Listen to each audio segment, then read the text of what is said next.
Township Board of Education meeting, January 22nd, 2025, at 6:30 PM in the boardroom of the Administration Building at 70 Conover Road in Colts Neck, New Jersey.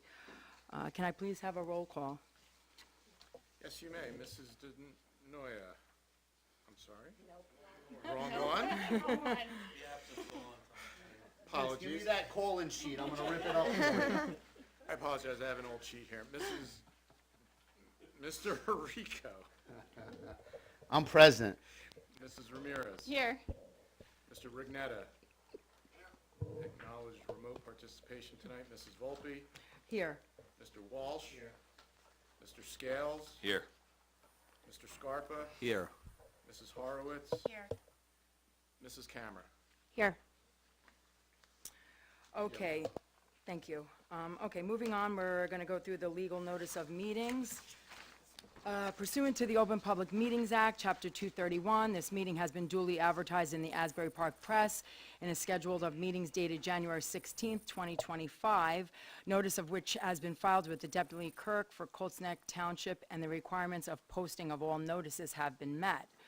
If you all would like to join me in a flag salute, it's to my right-hand side. I pledge allegiance to the flag of the United States of America and to the republic for which it stands, one nation, under God, indivisible, with liberty and justice for all. Okay. We're going to start off tonight with the appointments for the board chairs and the liaisons. I've appointed myself to the New Jersey County School Board's representative. I'm going to go through the board committees. Once again, I just wanted to go over, we are working as a COW, but I figured we'd still keep the meetings, the committees established just in case we need them behind the scenes for budgeting purposes, safety and security, and so forth. So we're going to start off with the buildings and grounds. I'd like to keep Kevin as the board chair, and Sarah, Jason, and Brian will be on that committee. Communications will be Brian Scarpa, Phyllis Camera, and Robert Scales will assist in that. Curriculum will be Phyllis Camera, Sarah and Jessica Ramirez can assist in that. Finance negotiations will be led by Jason Arico, Phyllis Camera, Brian Scarpa, and Kevin Walsh. Policy will be led by Mr. Robert Scales, Jason Arico, and myself. Advocacy and government relations will be led by me. Phyllis Camera and Robert Scales will be joining me. And the new addition of the ad hoc committee for affordable housing will be led by Mr. Robert Scales and Phyllis Camera, Jason Arico, and Brian Scarpa. The board liaisons will be as follows. Parent Advisory Committee will be Mrs. Sarah Horowitz. The Colts Neck PTO will also be Mrs. Sarah Horowitz. The Colts Neck Township Committee will be Brian Scarpa and Phyllis Camera. The Colts Neck Township Seniors will be Mr. Kevin Walsh. The newsletter will be taken over by Phyllis Camera. The Colts Neck Township School Arts and Extracurricular Activities will be Mr. Vincent Ragnetta. And the Naval Weapons Station Earl Liaison will be Mrs. Ramirez and Mr. Scarpa. Moving on to the new board member mentors will be as follows.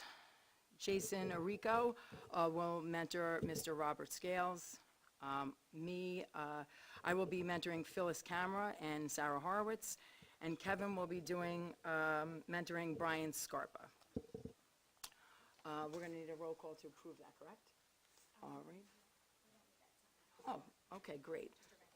Okay, great. All right, moving on, we're going to do the approval of minutes. If anybody has any questions or comments, we're going to take a motion to move those minutes. Can I get a motion? Motion. All right, Mr. Maresca, can we get a roll call for that? Approval of the minutes, Mrs. Horowitz. Yes. Mrs. Camera. All these minutes happened before I was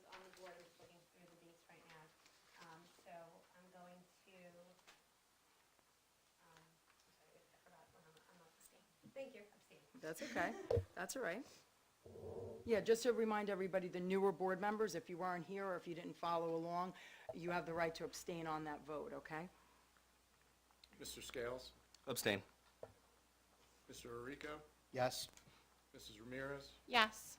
Mr. Regnetta? Mrs. Volpe? Yes. Mr. Walsh? Yes. And Mr. Scarpa? Abstain. Thank you. The motion did carry. Okay, we have a presentation later on where Mr. Tehan, so we're skipping over that right now. There's no communications that I see, and we're already into my president's report. Okay. All right, good evening, everybody. I want to welcome everybody here and those that are viewing at home. Thank you all for coming. I first want to thank all of our board members for responding to my requests to fill the liaison and board chair positions. I'm happy to report that all member requests were granted, and I'm looking forward to working with each of you to better our district and to reach our mutual goals. As I explained during the January 8th meeting, our board will continue to work as a cow, committee of a whole. Working in this capacity will help assure board transparency. However, there will be times where board members must meet to discuss security operations, the yearly budget, and unforeseen circumstances that may arise. I'd like to highlight some changes on the agenda regarding committee liaison positions. I've removed the Sports Ad Hoc Committee and reassigned it to a liaison position. The board would like to continue to spotlight all of our sports and extracurricular activities, and looking forward to Mr. Regnetta continuing his role as that liaison. I'd like to highlight that I added an ad hoc committee for the affordable housing. I'd like to thank Mr. Robert Scales for leading this committee. The committee, once again, will consist of Mrs. Camera, Mr. Scarpa, and Jason Arico. These members were selected because of their extensive background in finance, real estate, and education. I'm confident that this team will help guide us in this critical decisions that need to be made regarding the influx of students that will occur starting in 26-27. I want to thank all of them, as this task will certainly be challenging. With that, Colts Neck had a public meeting addressing the affordable housing on January 14th.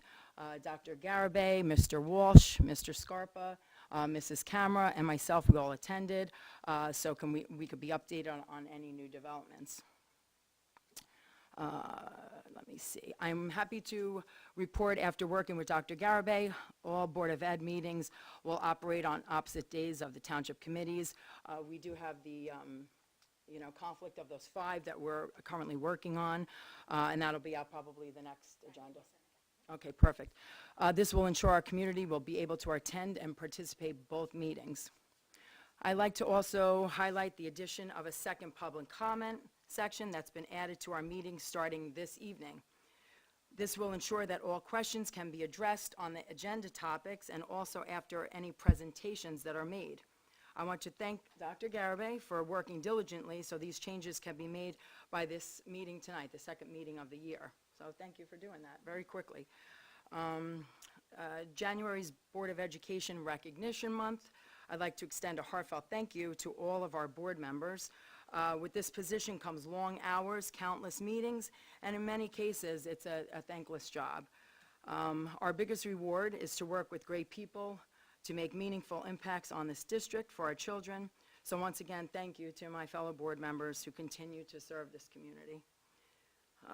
This evening, Mr. Tehan from New Jersey School Boards Association is here to give us our first training session of the year, which will be on ethics.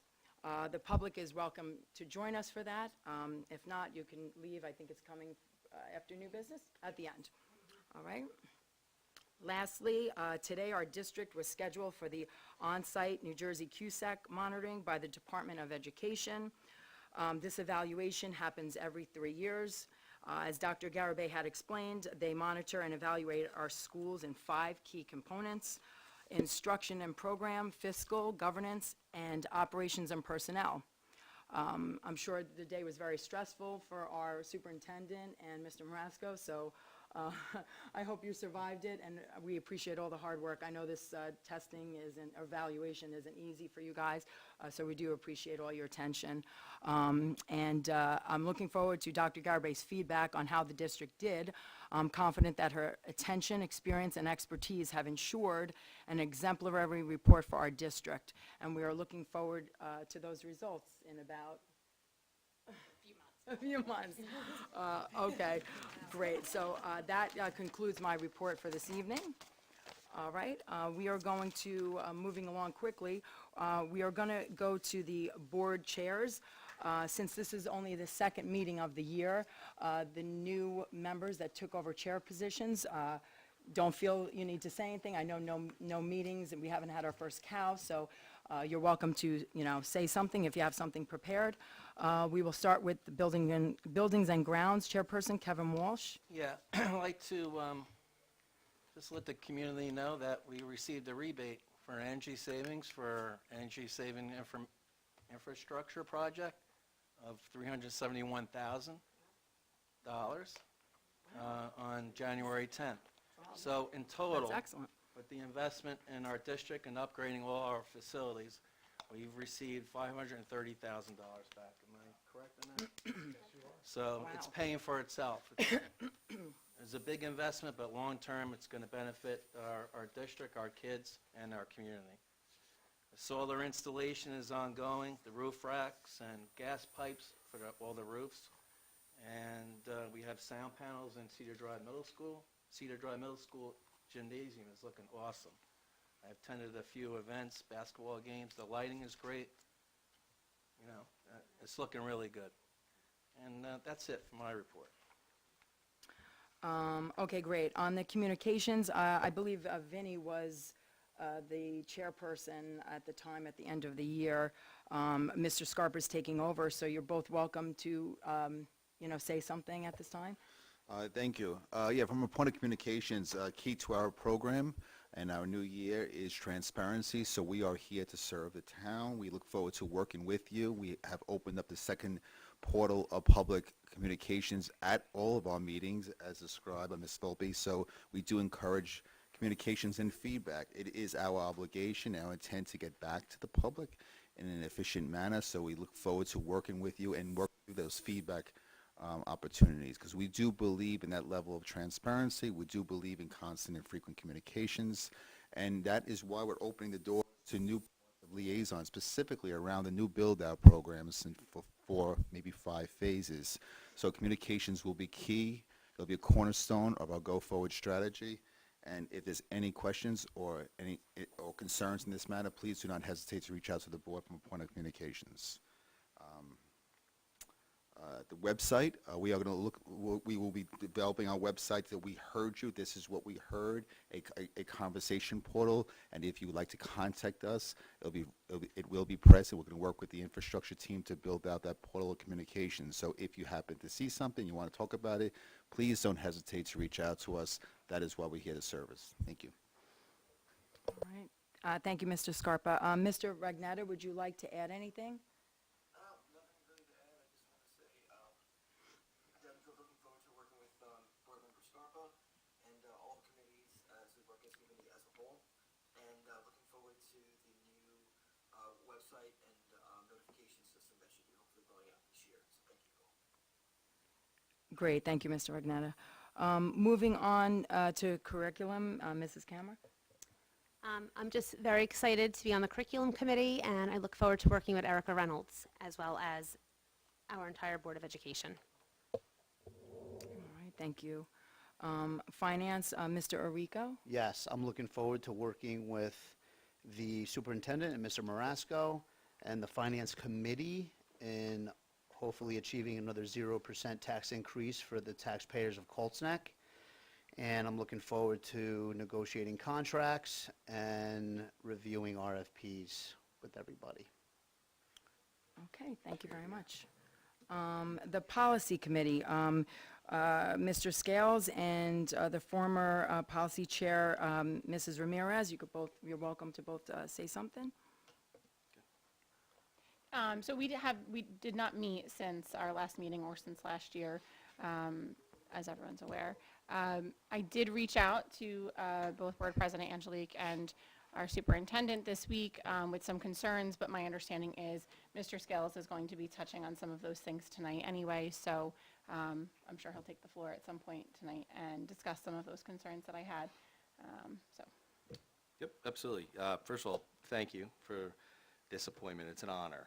And rest assured, for the general public to understand, we've got a lot of work to do. There's a lot of policies that came from the government. Our new President of the United States of America has also made some pretty stark policy changes and with direction to a lot of Board of Education in New Jersey, and we'll follow that. We'll follow that direction. We'll work with local government. But most importantly, I've read every single policy that our school board has. We have a great opportunity now where we're switching policy holders. So it's a good way to kind of clean out things and look at what was, obviously instituted over the last couple of years. But more importantly, the voters made a choice these last couple of years. If you look at sort of the overwhelming sort of, I would say, voting for our President Donald J. Trump, especially in New Jersey, there's overwhelming, especially in Colts Neck. So I want to just assure all the people who had voted for us as well that we're going to work with you, and if there's anyone that opposes anything that we do, as kind of Mr. Scarpa had mentioned before as well, please, it's an open forum. There's going to be a lot of different public comment. We listen to every voice. Everyone has a voice.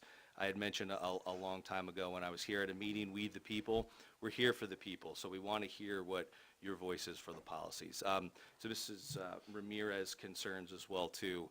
Policy 9240, there's a lot of time that was spent on developing this policy, but I had found a lot of different things that makes the district very susceptible for unnecessary liability. So we've done a full overhaul and look at this policy as well, and then I'll be presenting my findings to the board as well through communication and a direction that I'll recommend going forward before we all obviously vote on it, because we did vote to table that for the future as well. So again, thank you very much. All of your comments from board members, obviously, as we do committee as a whole, is going to be really instrumental as moving our district forward. But we have a lot of work to do, so I'm going to appreciate all your assistance and all your help, and thank you for what you've done previously, Mrs. Ramirez, as well. So that's it for me. Thank you. Great, thank you, Mr. Scales. Okay, moving on to advocacy. I'm pleased to resume taking this committee over. I'm looking forward to advocating for new laws, and like Rob said, there's going to be a lot of probably district changes in the future, so I'm going to be looking closely at that and reporting out. And that's all I have for that. Moving on to board member liaisons. Mrs. Harwitz, the Parent Advisory Committee, if you want, yep. Thank you. Yeah, I'm looking forward to collaborating with Parent Advisory Committee to strengthen the schools and enhance our student success. Working closely with Dr. Garibay to make sure that we're discussing our strategic direction and ensure alignment on our goals and priorities. So I'm eager to start that, and I'll touch base with you this week. Great, thank you. You could roll right into the Colts Neck PTO liaison. Angelique, I'm sorry, I have a question. Yeah, I'm sorry, yeah. Do we have a date for the meeting, for the next we- meeting? We don't yet. I was going to touch base with you this week, and we can get, Okay, have some dates. okay, perfect, thank you. Yeah, of course. So PTO, I'm looking forward to collaborating closely with Kim and the entire PTO board. Everyone knows the PTA is incredible, and they play a vital role in our, our strong school community, ensuring the success of our students as well. I'm excited to work with them and support everything that they've been doing. Let's see, their next general meeting is March 12th at 6:30.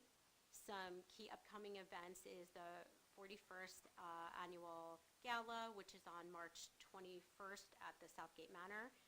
They also have a Valentine's Day fundraiser with Valentine's Day pizza, which is adorable, and those orders are due by February 3rd. The PTA has many exciting grade-specific events that are planned, and details can be found on their website or in their emails. Lastly, last year the board generously donated an iPad, and I will be reaching out to the board this week to discuss what our contribution is going to be ahead of the gala. Great. Thank you very much, Mrs. Horowitz. Okay, moving on. Like we discussed, we're going to, start with our Colts Neck Township School newsletter, and I'm honored to have Mrs. Camera taking on that role.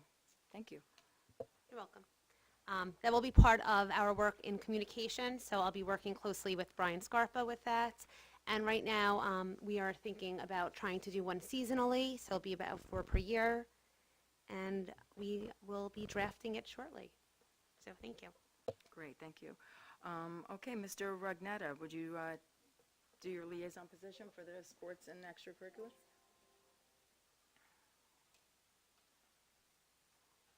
Okay. First, I'd just like to thank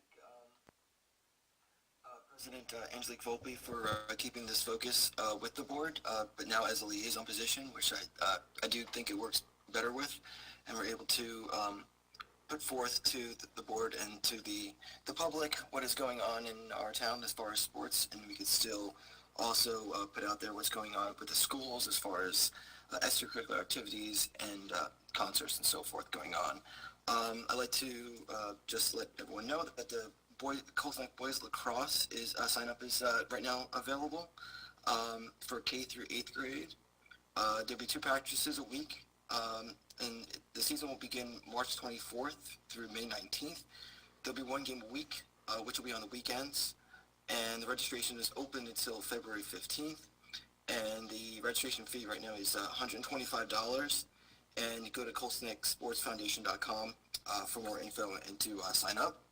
Also, flag football, which is for co-ed boys and girls, is available right now.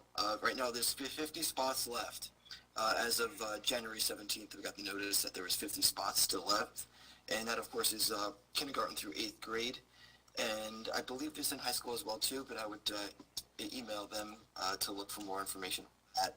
But definitely through K through 8th grade, which the season would start March 22nd, and the playoffs will start. There'll be six games, regular season games, with playoffs May 10th and May 17th, and the Super Bowl will be May 31st.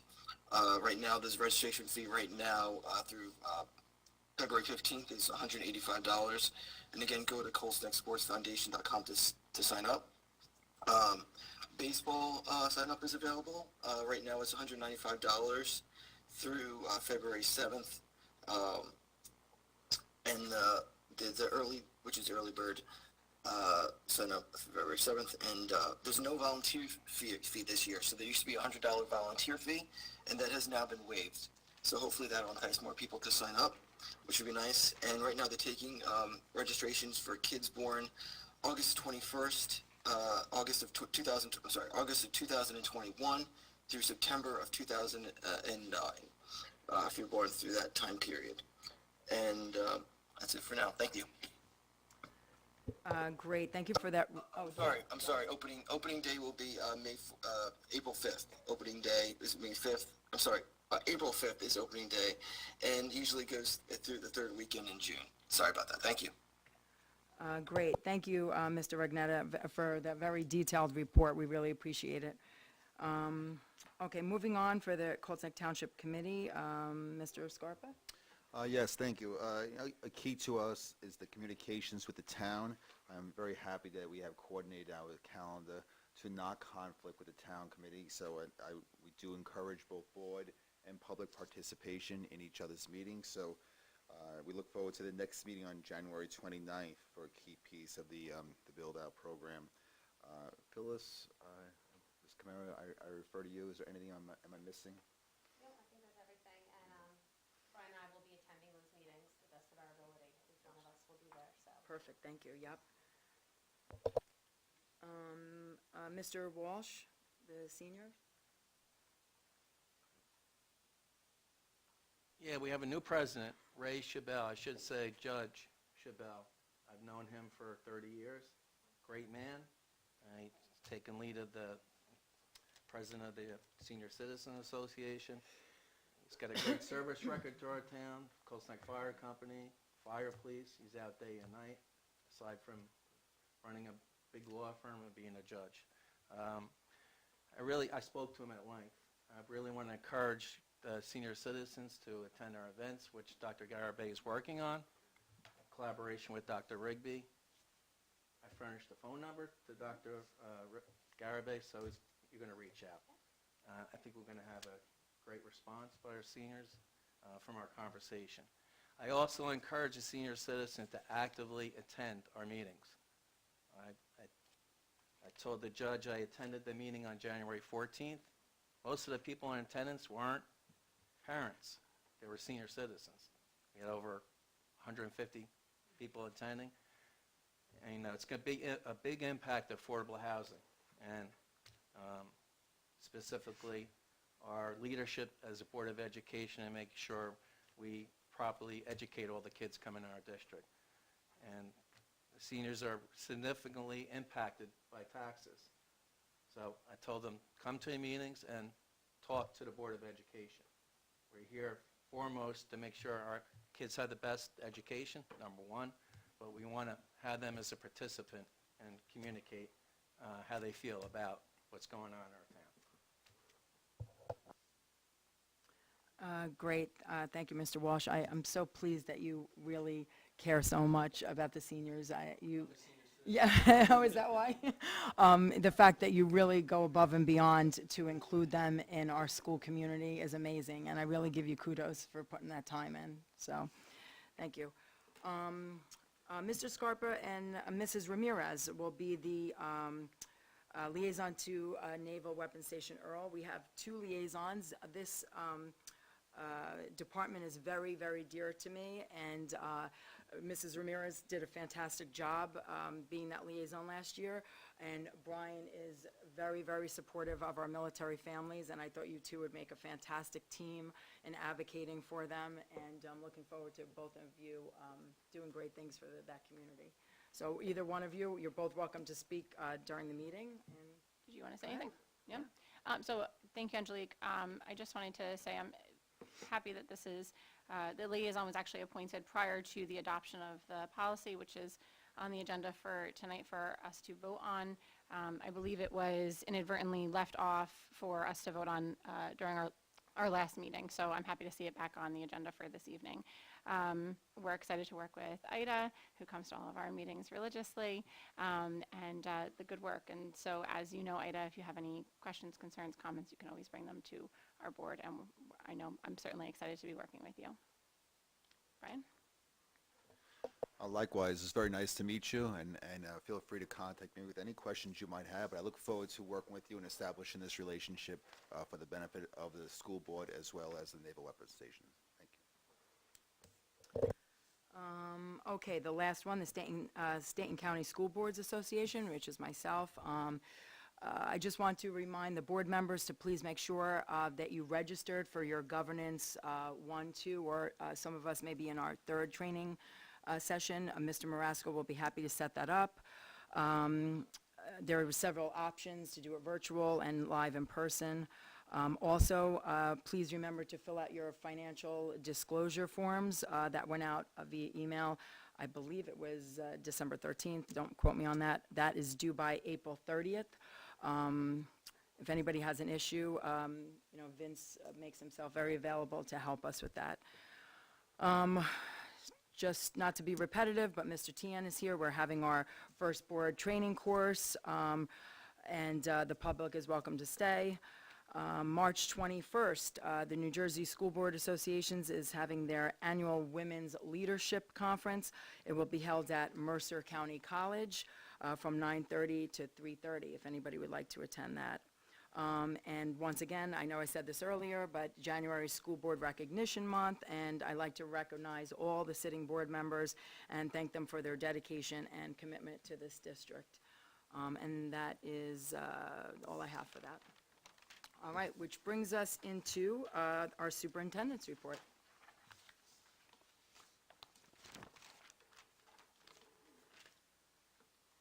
Thank you, Mrs. Voltsby. Good evening. Just to reiterate, I wanted to, and you mentioned, and thank you so much for mentioning, our CUSAC with the New Jersey Quality Single Accountability Continuum. or as we lovingly refer to it as CUSAC, is the Department of Education's monitoring and district self-evaluation system for public school districts. It is a single comprehensive accountability system that consolidates and incorporates the monitoring requirements of applicable state laws and programs and complements federally required improvements. That being said, and without going into all of the things that go into, it's 5 main areas, as you said, which are our DPRs, which are program, instruction and program, or IMP, fiscal, governance, operations, and personnel. Within each one of those indicators, there's anywhere between 15 to 26, what they refer to as weighted measures. Within each one of those weighted measures, there could be literally between 5 to 25 pieces of evidence that the State Department comes in to look at and monitor. And they range from policies of the Board of Education to making sure that they're up to date and they've been board approved, minutes from meetings, personnel from start to finish, onboarding, physical examinations, everything that basically it's a complete exercise of public school compliance is really what it is for the State Department of Education. And so I too am very excited to receive the results. It usually takes a few months to receive the results back because there are several school districts. We're in cohort 3 in the State Department's cycle of CUSAC monitoring. So it'll take a few months. And in addition to the site visit, and in addition to information that we provided them to review remotely in advance of today's site visit, there's another facilities walkthrough that they do, that they come back and walk the facilities to see that the physical grounds is also in compliance with their requirements. So it is a lengthy process. I want to give a huge thank you to the team. There's been several meetings that started in the summer with looking at all of those pieces of evidence and looking at everything that we've done. So there's a lot that goes into it. We always aim for 100 under each. Between 80 and 100 indicates a high performing, so that's always something that we strive for. We've done it 2 times before under the administration's been here, so we're hoping to maintain that record of excellence for our families and our communities. So stay tuned, okay? More to come on that. I gave each board member, this is a public document that was issued today by the State Department of Education. That came out in a special broadcast, which is guidance on school-related state and federal requirements pertaining to immigrant students and families. This is something, as I said, that is a public document on the State Department of Education's website. There is a live link to a website that's been created under the Office Department of Education School Preparedness and Emergency Planning. Both this document was also shared with our local police department as well as our legal counsel for any further information that we may need to understand with regards to any actions with going on. So stay tuned. I'll also include this in my week updates, so the links are all there for the Board of Education, but I just wanted to make you aware that this came out today. Okay? I also wanted to touch upon the parents and guardians of Cedar Drive Middle School received the letter that indicating from the December with regards to chronic absenteeism. Okay? So for the 23-24 school year, Cedar Drive Middle School was designated as a school with chronic absenteeism. And as I've explained, and that's on the Department of Education website, chronic absenteeism means that more than 10% of the student population has been absent 18 or more days. Okay? So that being said, Cedar Drive fell at 16.6%. For the 23-24 school year, and as a result, in addition to many things, school districts are required to do a corrective action plan, or a CAP. So part of that CAP, part of our process is surveying parents, talking to students, talking to staff, and putting together an action plan. That action plan needs to be reviewed and updated, looked at accordingly based on what we're seeing in our trends in absenteeism, and the CAP remains in place until the absentee rate falls below the 10%. So the other buildings, as well as the district overall for 23-24, were all under 10%, but it was Cedar Drive as an individual school. So in a future board meeting in February, Dr. Rigby will be coming with Dr. Reynolds to speak and present to the corrective action plan, which is also a requirement that it's part of a Board of Education meeting for questioning and what measures we'll take. And again, we're looking at probably a parent advisory meeting that we'll be doing, talking about the importance, the correlation between high performance and achievement and attendance and all the things that go into that. So more to come on that, and we do encourage, as Dr. Rigby put in his letter, any parents that have any questions, please do not hesitate to reach out to him about it, or if you have any questions, the board has any questions for me, you're more than welcome to ask for that as well. Okay. I also want to reiterate on tonight's agenda, there is a resolution for New Jersey School Boards Association Month, School Boards Month. And I just like, if you don't mind, if I can indulge for a second to read, that I'm going to recommend under action items that whereas the New Jersey School Boards Association has declared January 2025 to be the School Board Recognition Month, a time when all residents can acknowledge the contributions made by our local school board members. And whereas the Colts Township Board of Education is one of 581 local school boards in New Jersey which sets policies and oversees operations for public school districts. And whereas the Colts Board of Education embraces the goal of high-quality education for all New Jersey public school students, and whereas the New Jersey local school boards can help determine the educational goals for approximately 1.4 million children in pre-kindergarten through 12th grade, and whereas New Jersey's 5,000 local school board members who receive no remuneration for their services act as advocates for public school students as they work with administrators, teachers, and parents for the betterment of public education. And whereas school boards strive to provide the resources necessary to meet the needs of all students, including those with special needs, and whereas boards of education provide accountability to the public, they communicate the needs of the school district to the public, and they convey to school administrators the public's expectations for the schools, and whereas the New Jersey can take pride in its schools, which rank among the nation's best in key achievement indicators such as the National Assessment of Education Progress Scores and the Preparation for College through Advanced Placement Offerings and SAT assessments. Now, therefore, be it resolved that the Colts Neck Township Board of Education does hereby recognize the services of local school board members throughout New Jersey as we join communities statewide in observing January 2025 as School Board Recognition Month, and be it further resolved that the Colts Neck Township Board of Education urges all New Jersey citizens to work with their local Board of Education and public school staff toward the advancement of our children's education. So on behalf of the staff of the Colts Neck Township Schools, we extend our sincere thank you and appreciation for everything that school board members do throughout the state and those sitting at this dais. And that concludes my superintendent's report. Thank you very much. Okay, we're going to move on. We'll take note of information items 1, 2, and 3. I'd like to make a comment, if I may, on number 3. I just want to remind everybody, this year, I believe it was back in December that you had asked us to participate. Last year, me and former board member Mrs. DeNoia volunteered to go in and participate in a panel to pick Teacher of the Year. And it was actually such a fantastic experience for me to go in, see the children, you know, in their daily activities, and to sit down, you know, with the administration, Mrs. DeNoia, and to hear about the wonderful teachers that were recommended for this position. And everybody was so good. It was very difficult. I actually, when she walked in, I said, don't ever ask me to do this again, because it was such a hard decision. All the teachers that were picked were fantastic. And but I just want to say I was proud to be a part of it. And I wanted to list the names of these teachers because they're very well deserving of these accolades. So the Connor Road Primary School, the Teacher of the Year, Linda Weigel, please correct me, I'm sorry, Weigel. The art teacher at Conover Road Primary School, Mrs. Karen Beyer. Conover Road Elementary School, Shannon Eisman. Conover Road Elementary School, Ellen Hannon. Cedar Drive Middle School, Carrie Sullivan. And Cedar Drive Middle School, Felicia Lentrada. So I just want to thank all of them and for doing such a great job with our students. So thank you very much. All right. Do we have to do a motion to do that? No? Okay.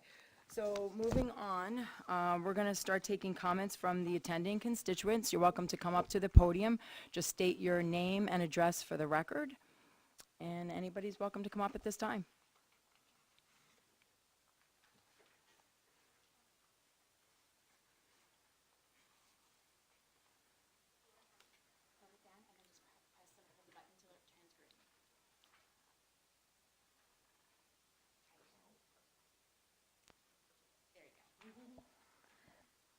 Okay. My name is Christine Scarpa, 11 Deer Path Lane. Full transparency, I am the wife of Brian Scarpa. I wanted to congratulate you all for being elected as the Board of Ed.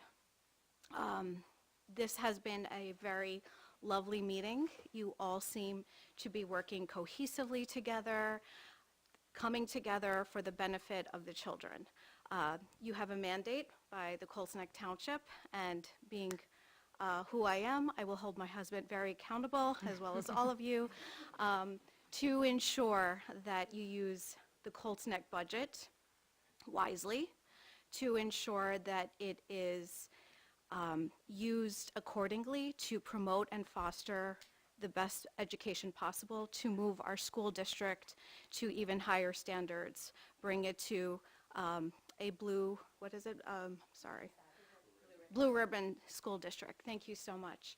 And really prioritize our children and their education and their well-being, and to really promote higher level education, to provide the proper resources for teachers so that they can facilitate and foster education and have the resources that they need to do that effectively. I hope that you take this job extremely seriously. It seems like you all will, and it's very refreshing to see such great minds and working together very, very well. So thank you so much. I appreciate it. And we look forward to seeing what you all can do for the betterment of our children. Thank you. Before we move on to the next speaker, I'd just like to make a comment to your comment. This board is definitely determined to be fiscally responsible on every level. And the fact that we do take this job seriously, we care about all the kids here, and there's no doubt that this board is a fantastic group of people, and we are going to make this community proud. So I just wanted to share that. Thank you.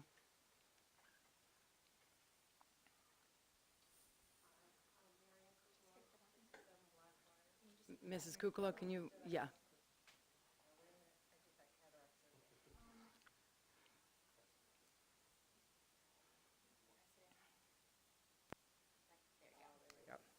Um, 67 Blackbriar. Mrs. Scales, I think he's, Dr. Garibay, for the getting ready for the Colts Neck matter. I just wanted to say that I did a little scouting. There is a project, I don't know if you're aware of it, on Beacon, it's on Lloyd Road, I believe it's called Beacon Hill. It's being built by Kushner. It's a carbon copy of what we're getting in town. I'm pretty sure it's pretty close in number, maybe a little bit less or a little bit more. So if you were, just for expediency's sake, call and keep in contact with their school district, it's Morganville, you should get a working approximate number, because they're the same 1, 2, and 3 bedroom units. I took a tour of the place. I went over and wanted to see, and it's built by Kushner, same exact blueprint, everything is the same. So it should give you a working number of what is going on. And secondly, I just wanted to say, after 35 years in education, from the classroom to consulting to working as a supervisor in Region 2 in the Bronx, to working for Princeton Review, and then being my own private math consultant, looking at education from every single aspect. It's the toughest, but the best and most rewarding job you can have, and I wish you all the best this year. Thank you for your comment. Anybody else like to come up? All right. Before we close it, I just wanted to add, we did make a commitment, this board, to have the 2 comment sections, and I am committed as president, when there is a question presented to us, that we will have an answer at the time of the meeting, and if we cannot, we're committing to having an answer within 48 hours. So I just wanted to have that on record, that when you come up and ask and are looking for an answer, we're going to commit to giving an answer within 48 hours if we can't produce one the night of the meeting. All right, so nobody else, we're going to close the public comment section. Alrighty. Moving on to action items, 1 through 4. Can I get a motion to move action items 1 through 4? Motion? Second. Okay, anybody want to discuss? Any discussion? All right, can I get a roll call, please?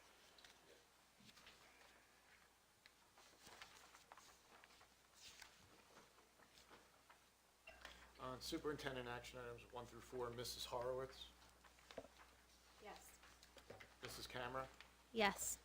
Mr. Scales, Yes. Mr. Rico, Yes. Mrs. Ramirez, Yes. Mr. Rignetta, Yes. Mrs. Volpe, Yes. Mr. Walsh, Yes. and Mr. Scarpa. Yes. Thank you. The motion carried unanimously. Okay, nothing other buildings and grounds, curriculum. Can I get a motion to move items 1 and 2 under curriculum? Motion? Second?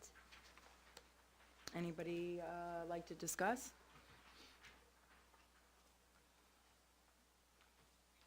All right, can I get a roll call? Oh, I'm sorry. Were you going to say something? No. Oh, I'm sorry. Can I get a roll call? Yes, you may. Sorry, I thought he was On going to say something. Curriculum items 1 through 2, Mrs. Horowitz.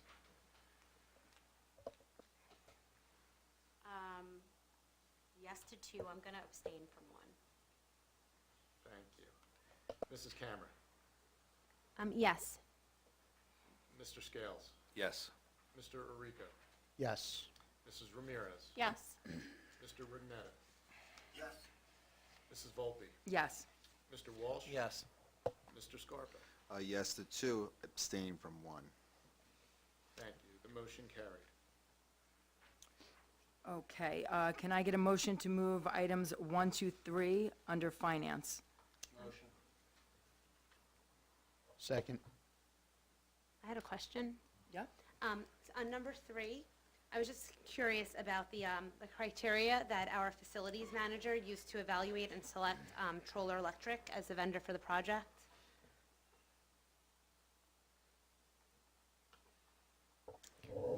Mrs. Volpe, with respect, I'd ask Mr.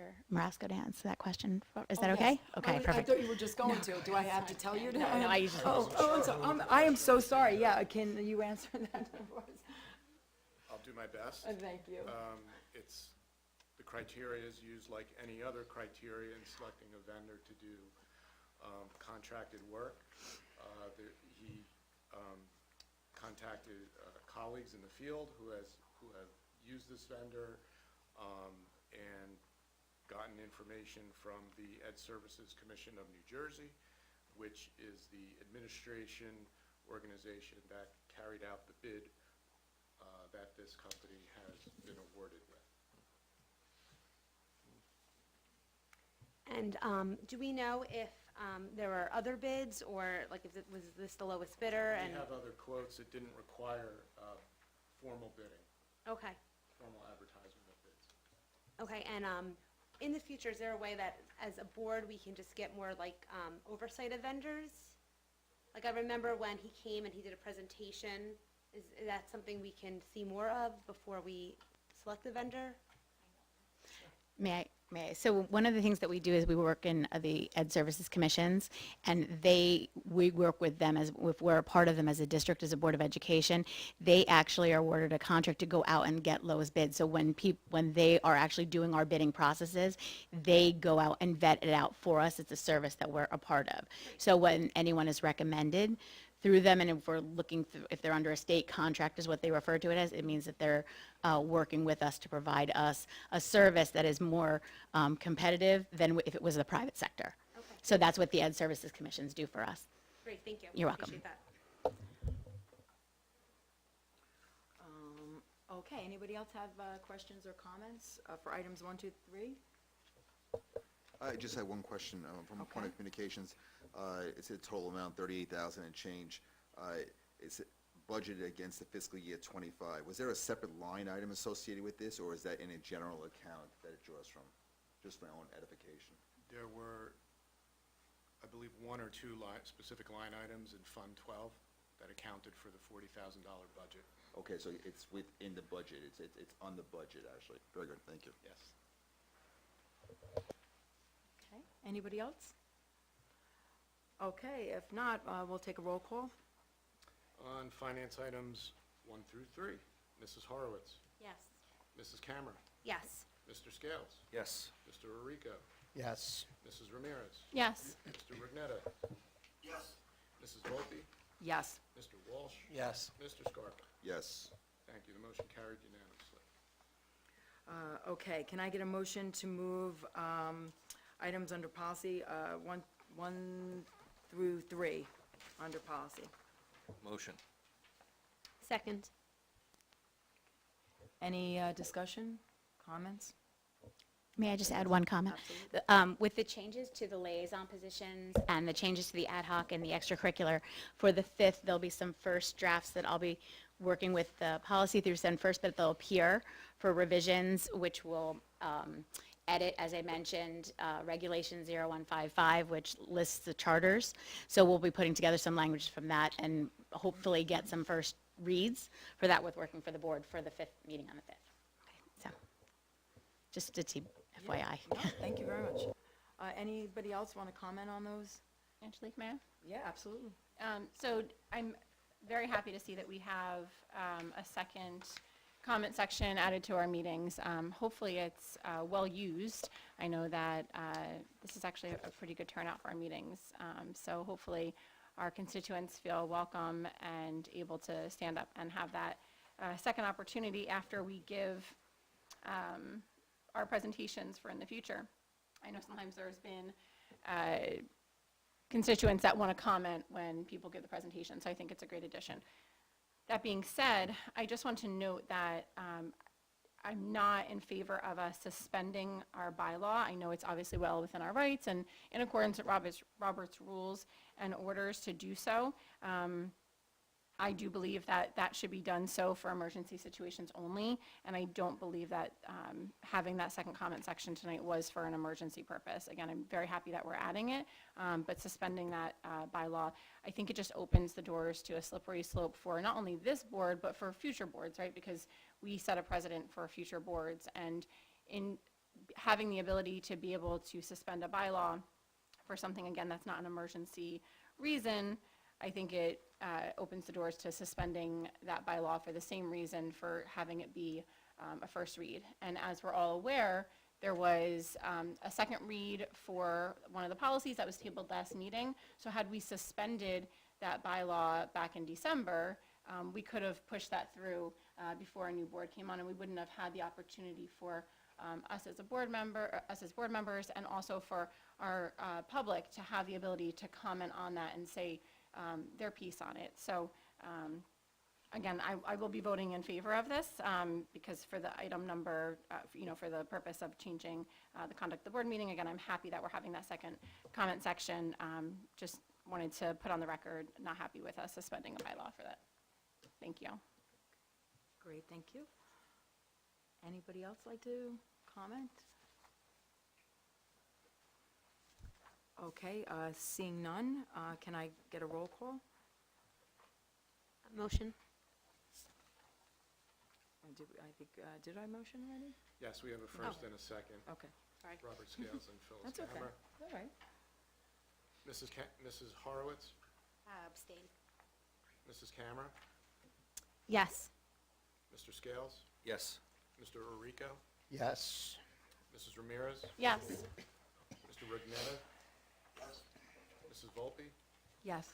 Mr. Walsh. Yes. Mr. Scarpa. I'll abstain. Thank you. Motion carried. Okay. All right, nothing under negotiations or transportation, so we're moving right into personnel. If I could get a motion for items 1 through 9. Thank you very much. 1 through 9 under personnel. Oh, thank you. Thank you, Vinnie. All right, and you got a second? We need a second. Oh, second?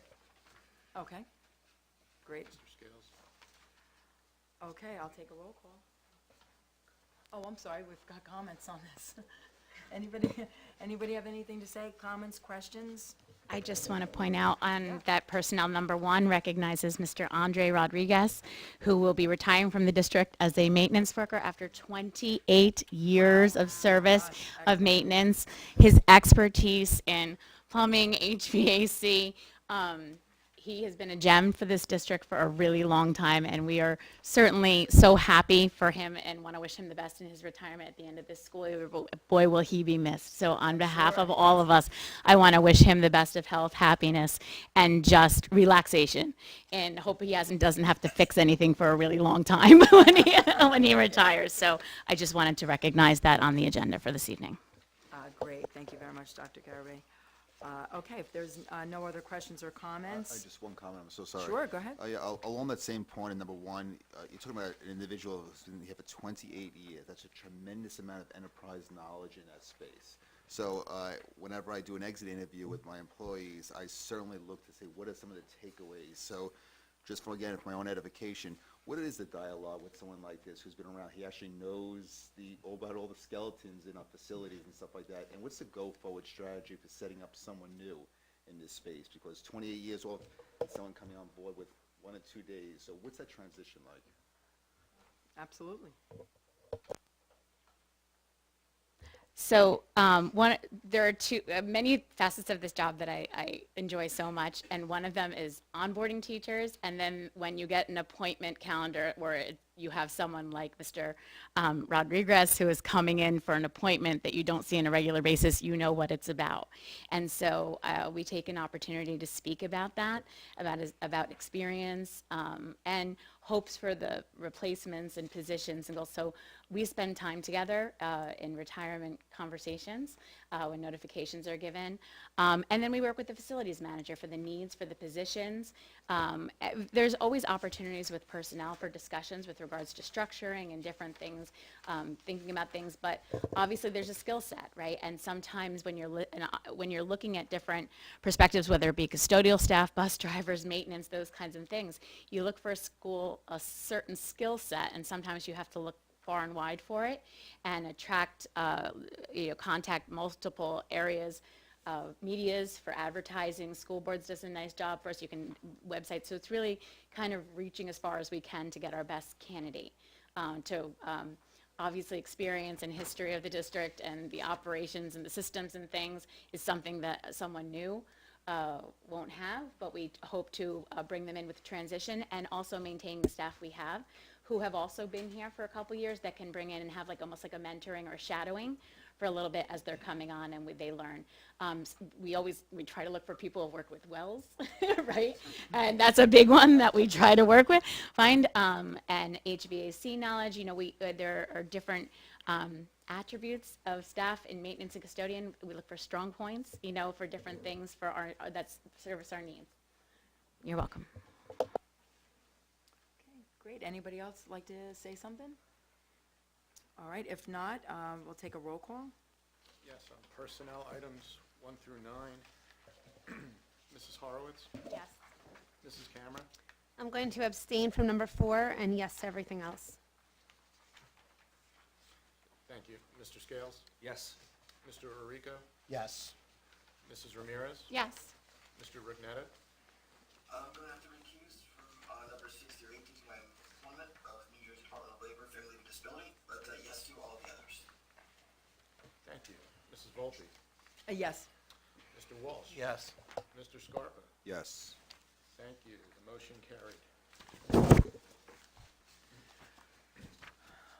Okay, we're going to open the floor again for our new addition for our second public comment.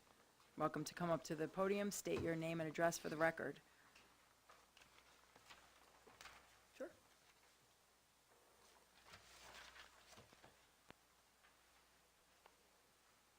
Hello, my name is Mallory Reardon. I live at 165 Laird Road. I've heard a lot of comments on the board tonight about how much everyone really wants to get community feedback, get the opinions of parents and, family in the district. And as somebody that attends a lot of the board meetings, I do really appreciate that. I will say I was in the parent advisory committee last year. Several of you were here when those recommendations were made. I think, Ms. Camera, you might have even participated in the parent advisory committee just as a resident and parent. And one of the biggest recommendations from that committee was to not get rid of SEL, but increase it. Parents were big fans of that. And I know that you said one of your priorities in the first 90 days is to start cutting back on that. I obviously can't speak to how SEL is implemented at other school districts. I only know the Colts Township Public School District, but it has been life-changing for my family, for other families here. My oldest son, this is his 3rd year in this school district. He's really benefited from it. He's never come home talking about what you would consider like a politically motivated agenda. It's never about the things that you see in the news that are tied to SEL. He comes home learning how to manage his emotions and how to interact with other students and how to handle it if he loses a board game, how to be a good loser and congratulate the people that won instead of getting really upset. So as a parent, that's what I have seen it do for my child and my family. So I'd really, really urge you to look back at those recommendations and make sure that you're taking into account what so many parents in this community have said they want. You guys have all run on campaigns about wanting political agendas out of the school. This doesn't have to be a political agenda. This could just be what is best for our students. So please take that into consideration. Thank you. Thank you. I just want to thank you for your comments. We will take them into consideration. I will actually be attending some of the parent advisory committees to hear that feedback, and we'll certainly take them into consideration. So thank you. Yep. All right.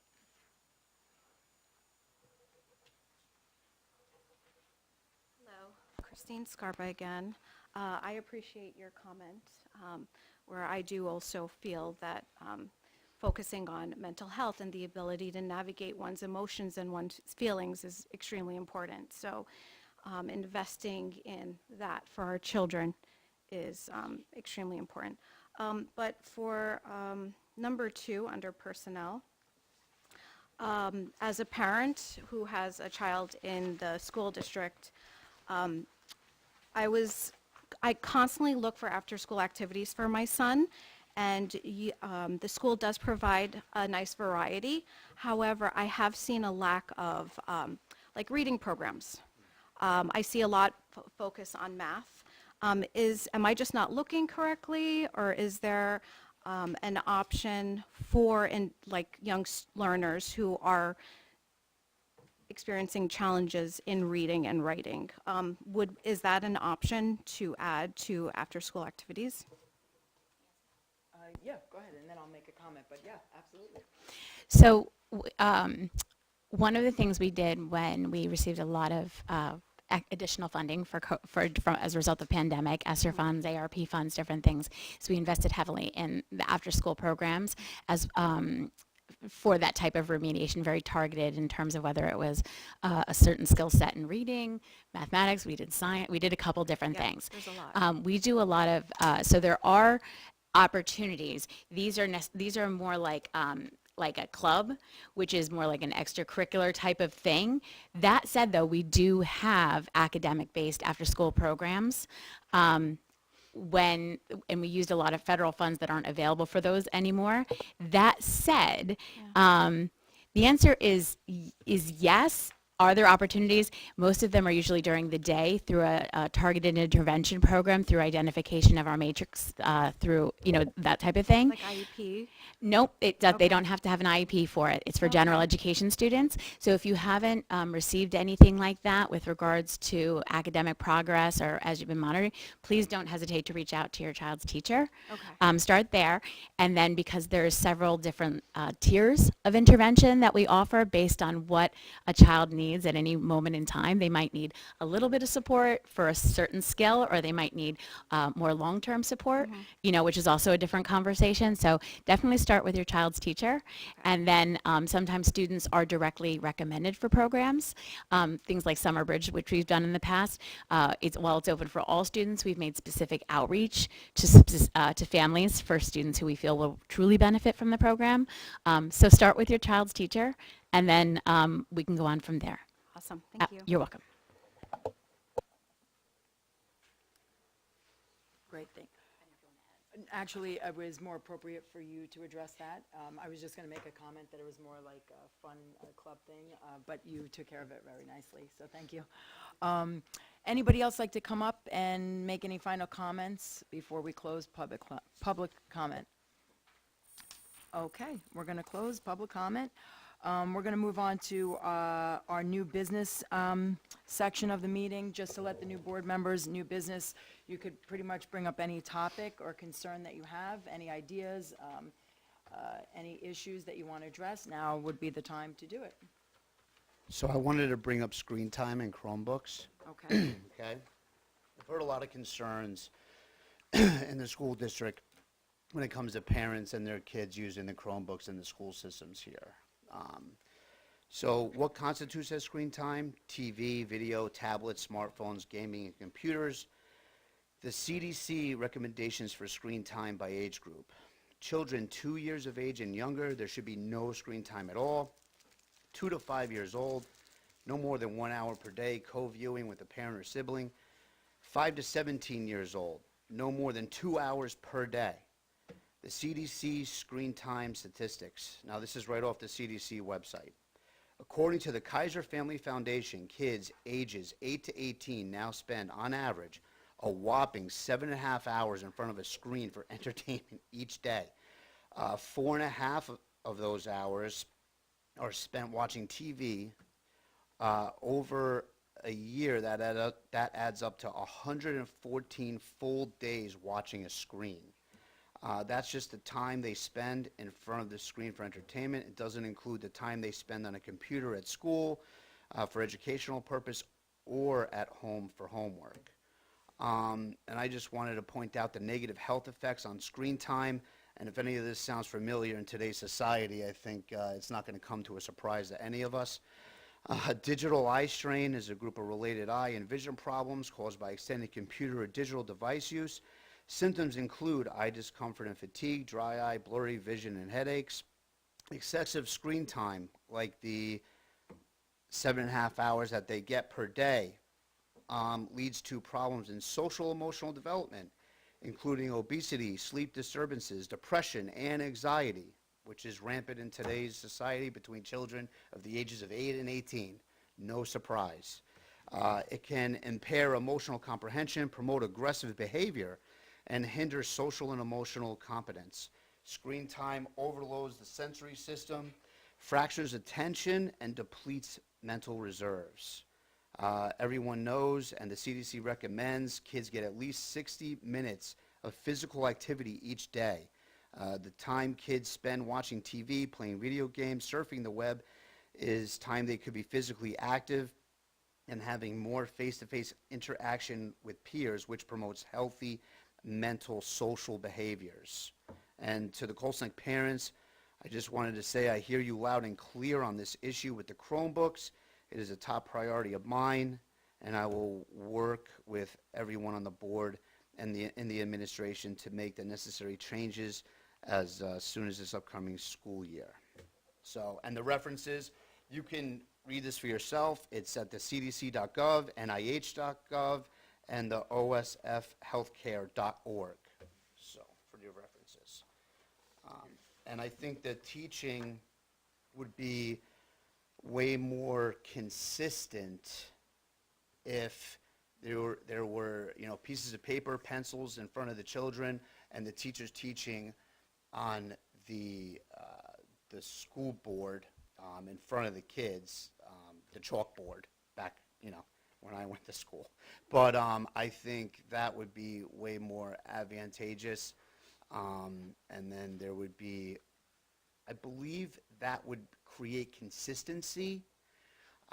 The children, I think the teachers, it would be way easier for the teachers to know, hey, what kid is ahead, what kid is on par, and what children are behind. And that's the take on that. Thank you, Jason. I'm thinking maybe one, depending on the meetings, if we can attend with Sarah on the Parent Advisory Committee to maybe, see what the parents think, and then bring it back to the board during a CAL meeting. So we appreciate that viewpoint. Yep. All right, thank you.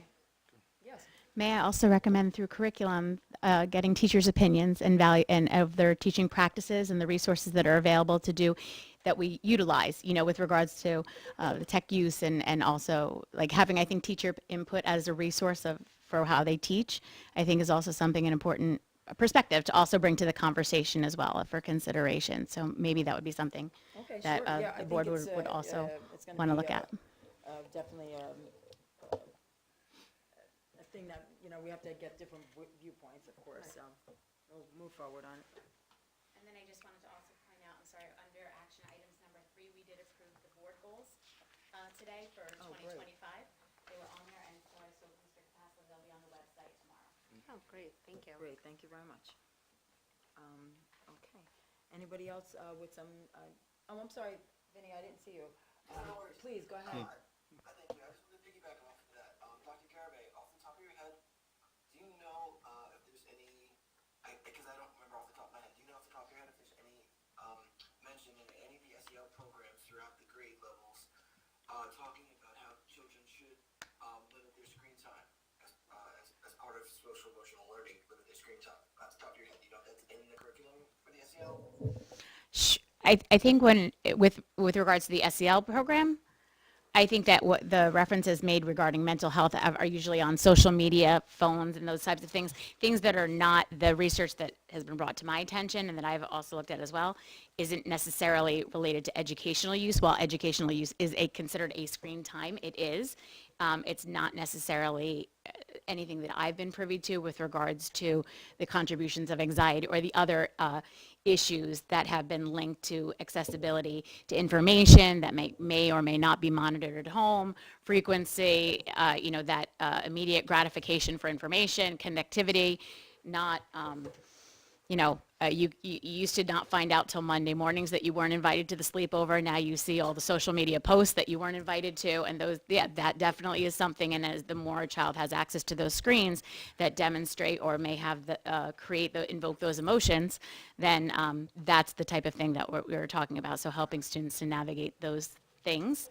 I know a couple years ago we had our Wait Until 8th program that was very well received, and it is something that school districts can look at to say that it's a pledge that you can work with your families to say, that waiting till 8th for a smartphone, not necessarily a phone for communication, but really introduces students to a world that may or may not be able to be monitored all the time. So that might be something, again, through maybe communications or the parent advisory, that we look to bring at a district level. It's been popular in pockets type of thing, but we can certainly continue to do something like that. There's also a lot of conversation right now in the media and different state levels on cell phone bans, and we did bring to the attention at a prior board meeting. We already have a no cell phone policy in place here in the district. They're not supposed to have them on them, so that's already something that our board adopted many years ago. But again, there's a lot of that. There's a lot of conversation. Sure. Not to interrupt you, if I could ask you to clarify the policy on the cell phones, because I know Governor Murphy was trying to ban cell phones.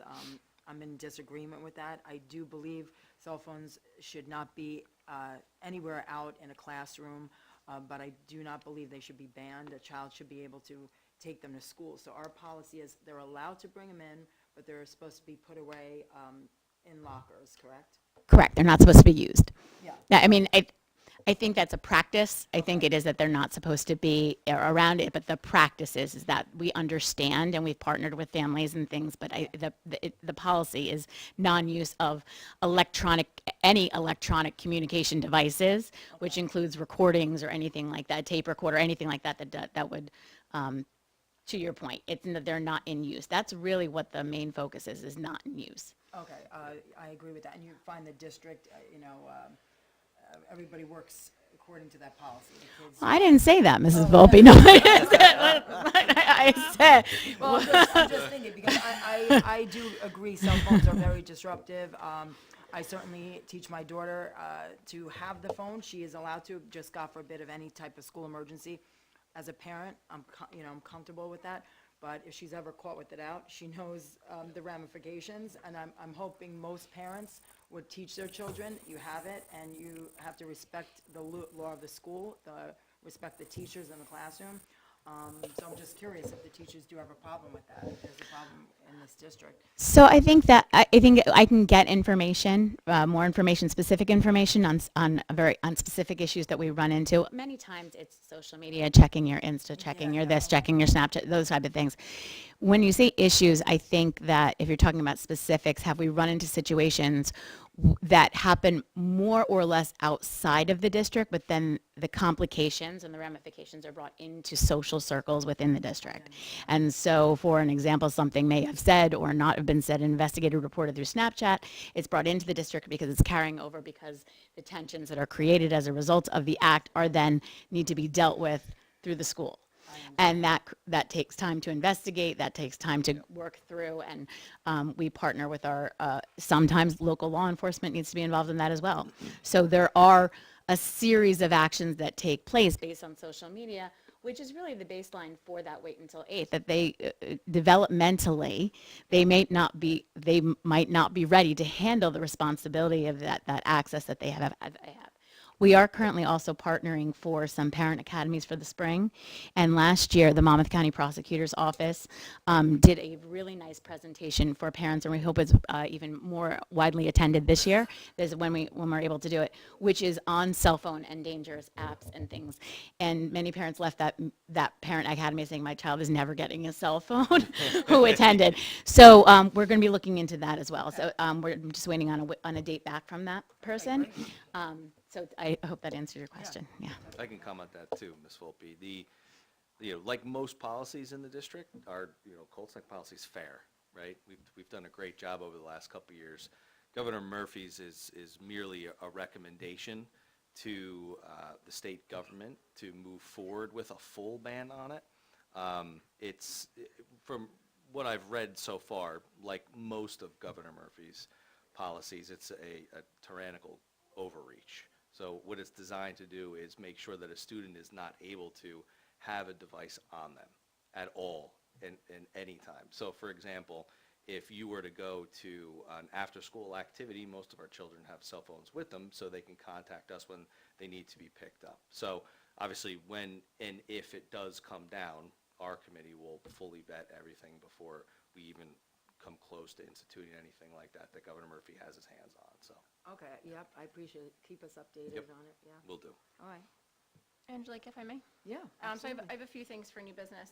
So one, Jason, I wanted to just comment on some of the screen time concerns that you brought up.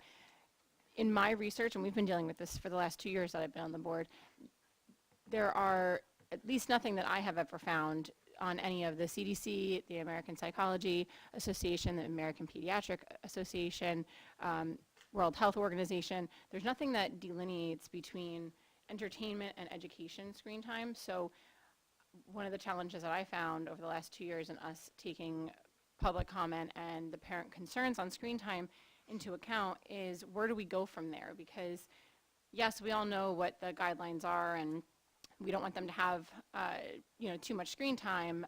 I think all of us as parents probably struggle with that in this day and age to some extent. But how do we implement that in an educational standing? Because we don't know what happens when the kids go home and how much screen time they have there. So even if we have them at whatever that minimum is here in the school district during their day, between the school day here and then their homework assignments, if they're going home, then I'm sure we'll be getting email after email from parents telling us, well, now they can't put on the TV when they get home because now we're already at our max. So I think it just becomes very difficult to distinguish between that entertainment and that education. Most of the guidelines, when you dig deeper into them, not just on the first page of those websites, but when you actually dig deep into them, it really is for entertainment. Usually there's an asterisk somewhere in the research, or when you actually look into the studies that show that educational purposes are usually outside of those numbers anyway.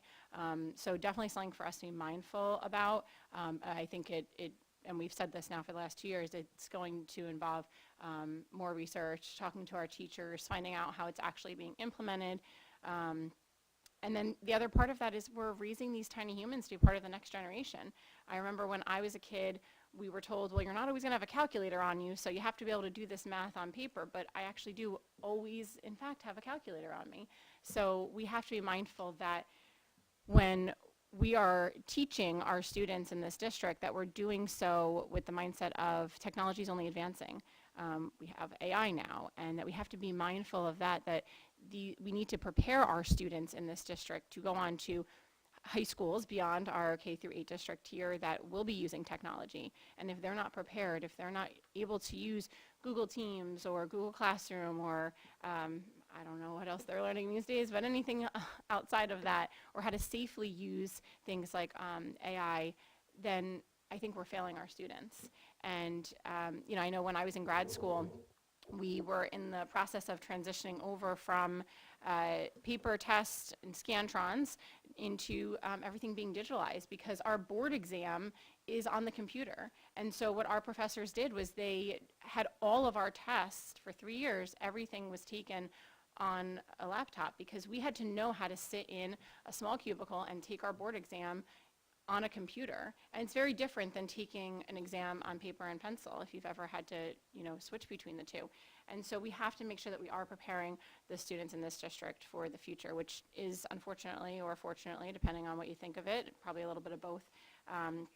It's technology based. So just something for us all to keep in mind. I do think we need to find a happy medium. There is a pilot program, or actually it might be out of the pilot part now, down in Texas, where they took students and they only taught them for 2 hours a day, only using artificial intelligence. There was no teachers in the classroom at all, and the students actually scored like head and shoulders above their peers that had teachers in the classroom. And they did this for at least 2 years, and it's a phenomenal study if you don't have anything better to do with your time.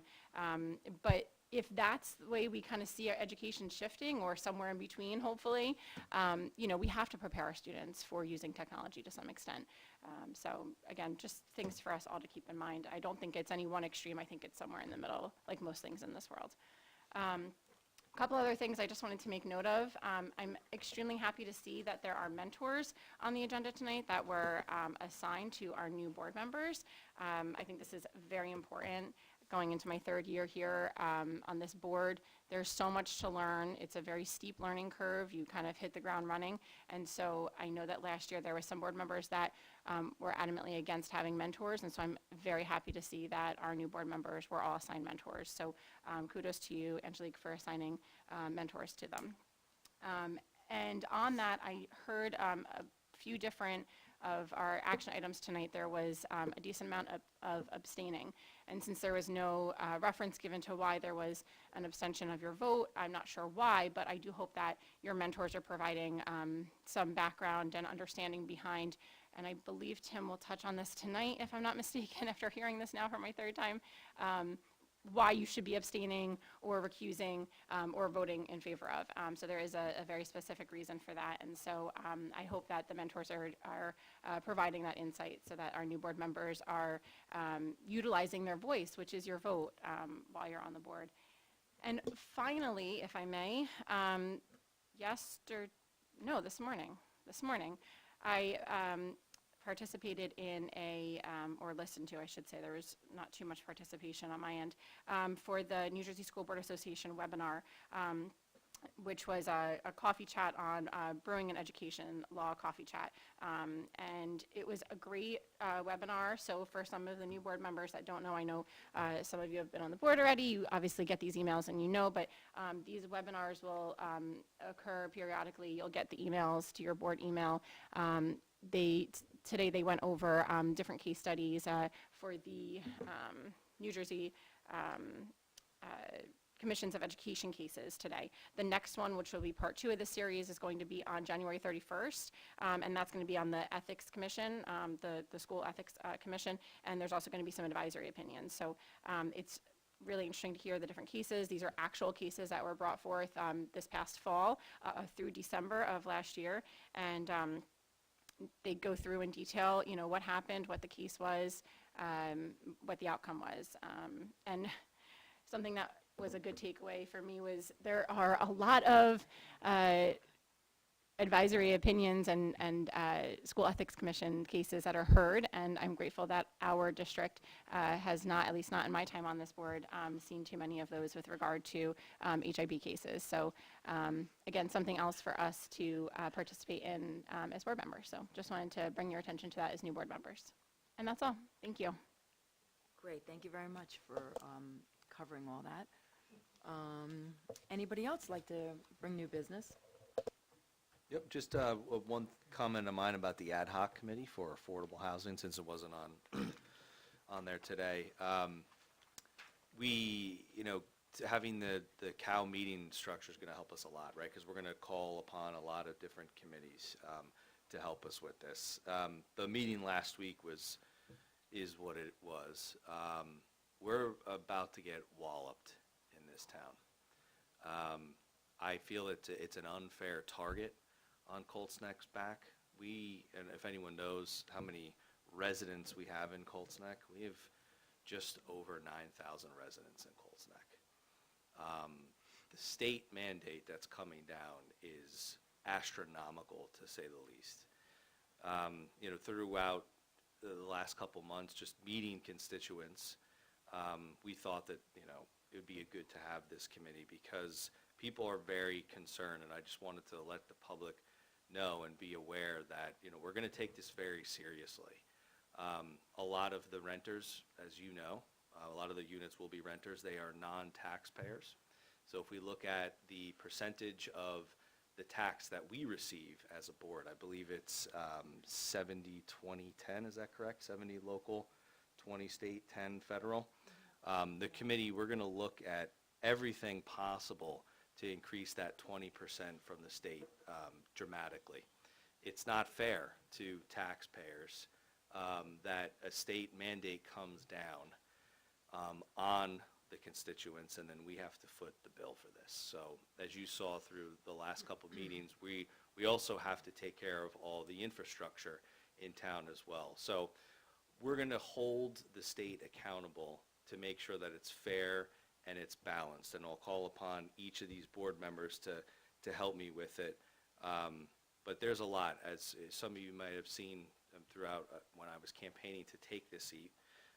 I had a very personal story about this happening to me in another town. So I do have a lot of experience with it, and, you know, rest assured we're going to work very tirelessly to make sure that everything is fair and balanced. And I'll say fair and balanced as much as I possibly can. So if you have any comments on it, I'll be writing a charter this week. We'll be having that available so you can see what the committee's goals and mission will be. And then that'll be available to the public for you to read because it'll be a part of the policy as well too within the district. So again, if there's any questions, please reach out to the board. But we're excited to get to work. We have a lot of work to do. So thank you very much. Thank you, Mr. Scales. Rob and Jason, I don't know if you two can probably better explain this than I understand it. So I understand that renters don't necessarily pay directly for property taxes, but someone owns that property and someone does pay taxes on that property. So how does that work with the affordable housing? It's the investor who owns it who has to pay the property taxes on that property. And a percentage of that goes to the school district. 68% of it goes to the school district, and everything else is chopped up between the state, the county. Yeah. So there are taxes from those renters going to our school district, even though the renters aren't specifically paying them. The people renters who are own- not. So if somebody rents my house, those renters are not if I moved out. They're not paying taxes, but I'm still paying taxes as the homeowner and the property owner to the township, and a percentage of that does go to the school district, whether I have kids in the district or not, correct? Whether you have kids in the district And or whether not. my renters have kids in the district or not. Correct. What will happen when there's there's a tax abatement Mm-hmm. for a number of different years, so the district won't see tax revenue from a lot of those. So Do you know for how long that is? I don't. That's going to be part of what the committee's mission is going to be, is to find out exactly what the tax implications will be. Because as you know, we'll measure the revenue that's going to come to the district. And that's when we'll be able to find out, well, what shortfall are we going to see, number one. And then when we can balance the infrastructure that's needed in order to improve. We've got a lot of different studies that we have to call upon the gentleman's name to provide updated numbers as well, too. But right now, it's unfair and it's unbalanced because the money, again, the estimates, the tax revenue that we're going to receive from that won't be there for a certain number of years. But we just have to find out exactly what it is. And then to my comments is that when that money, when you're a renter, because there's no locally funded from that renter, right? So if there is an abatement for a Right, number it's of years, funded from we the have to property we owner. have to go to the state. Well, the property owner again won't be paying taxes for a number of time. That's But when part of they- the agreements of Right, and when they place the property. When they do, ultimately, it will be retroactive paid to the school district then at that point? We have to find out. We don't have any information. There was none of those questions answered at the committee meeting they had last week. So Okay. once we know the implications, then we can measure where we're going to be. But again, my comments is that we have to look to the state, right? So if there is an abatement, let's just say, for example, it's 5 years, 10 years. We have to look to the state to make up for that shortfall from now, because it's not going to just be the flick of a wand, and then we'll have another wing on the school. We have to find out, again, what the impact is for the amount of students that are going to come in, what's the revenue that's going to come in to be for the infrastructure, and how long that's going to take for us to even get that money. So obviously, us and Vince, we have a lot of work to do. And what our shortfall is going to be. Yeah. And I've seen tax abatements anywhere between 5 years, and I've seen tax abatements on some of these buildings that last 30 years. Yeah, just a point on that, January 29th. It's an absolute critical point to bring up to the township. There will be tax abatements with these construction. It gives the builder the incentive to build. They generally don't go back and provide retroactive monies after the fact. They don't. It gets graduated in afterwards. So we have to build into that shortfall. So a conservative approach is we're going to take on X number of units with no increase for a period of time. That graduated scale needs to be part of our conversation so we can support the infrastructure. We talk about north of 1,000 units that this has to bear, and it's way north of the projected numbers. Anyone with a reasonable mindset can appreciate this is way north of the projected numbers of personnel coming into our schools. We can support X. Maybe we're at X minus Y right now, but what is that real differential? So 129, a good question is, what is the real number that we can expect so that we can properly plan for the infrastructure and support of our schools? And yes, to be prepared for tax abatements, because that will negatively impact our revenue opportunity. And I imagine they already know the tax abatement timeframe. That seems like something, it's not a guessing game. That should be something that's written into a contract or, the incentive for the builder. I imagine that's already, drawn up. So they should know those numbers. Absolutely. Whether or not they're giving them is another story, but those numbers should be known. I used to live in a community that had moderate income housing, and this was known. It was nothing, and it is all public knowledge. They should be posting this, or it should be somewhere.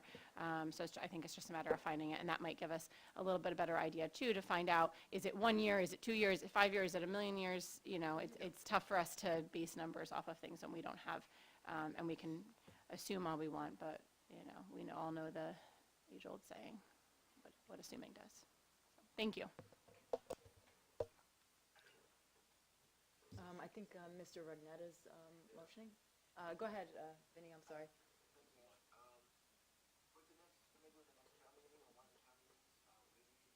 Discuss, especially with at the next CAL meeting or one of the CAL meetings, discuss with the government advocacy committee reaching out with the well-informed letter or anything else. Once we have all the facts, especially with the amount of kids we're expected to get, and the tax burden we're going to have, and what we don't know, water quality and sewage quality, to try and advocate before they break ground on the next sites to try and suspend this before we know the total impacts we're going to get on all those criterias, to try to put some kind of a suspension or a pin in it, to help out this town before everything goes down. I'd like to make a comment. I think it's the township's obligation to be forthright, honest, and transparent with the figures. January 14th, an open meeting to the public. They put the planning board in charge of answering township committee questions. This impacts our school board specifically, and I think these numbers, they should be supplied by our town, supplied to Dr. Garibay, superintendent. We shouldn't be waiting this long. They should have an expectation of the numbers. The round 1, 2, and 3 are approved. Round 4 we just received. So I don't see why there's such a delay to have our superintendent, get ahead of this.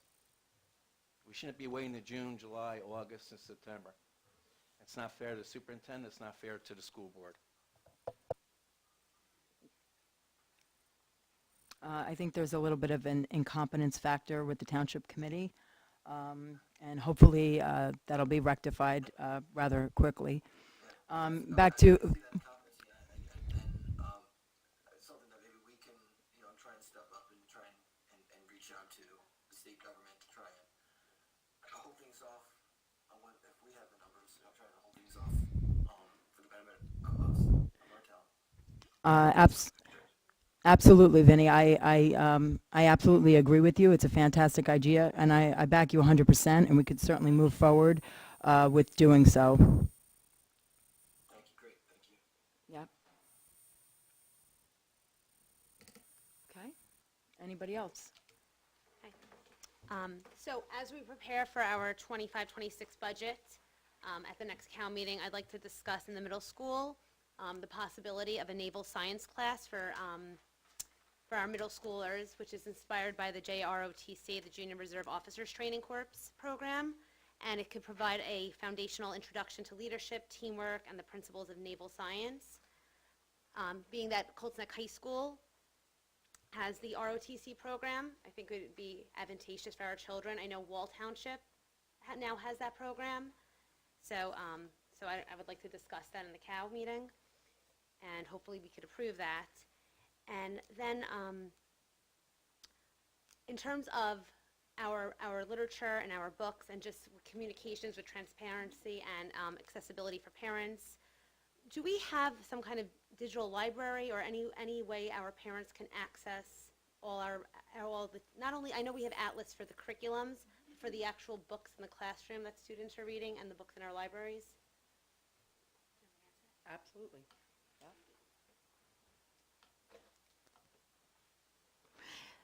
So all of our, to your point, to answer your first point, which you already said, yes, there is a digital transcript of everything that's in the libraries, right? That takes place. Moving forward, and I put this in my updates, moving forward is that we are working on what we're referring to as scan and shelve process for all classroom libraries that we're using bookshelf for, and actually Dr. Reynolds and Mr. Capasso presented recently as like an innovative practice that's currently being explored in the county that actually will give parents access to all of the classroom libraries with also information about each book, not just a list. It's not just like an Excel list. Right. It gives a little bit about like the reading level, the content, so on and so forth, that's vetted out, because we do want to be ahead of conversations and any concerns and have parents be able to have access to things that, aside from just the library, right, and saying like, here's what it is. So we are taking, we've heard time and time again regarding the concept of transparency and having that access to the resources. So I'm excited to have Dr. Reynolds bring that forward with Mr. Capasso as a project that we've been trying out. We spent a lot of time, and when I say trying out, a lot of time and effort has been put forth by the teachers, putting forward, because as you know, classroom libraries are extensive. And so as we're going through that, but not only just the what, but the how. So also looking at how our district in reflection is going through the process for the selection of books and things like that for our classroom libraries, how that is, and reviewing and revising that process for procedures for our teachers as well, working with the administration and the teachers for that. And then there's also policies in place, like with regards to how that process isn't done. So that's something that we can look at as well. If there's any concerns, that is also a policy. And one of those policies deal with not just staff members, but also deals with resources and materials for the processes that are in place for parents that have concerns. So that's something that, yes. So we No, can. I'm so excited. So Yeah. it's called Scan and Shelf?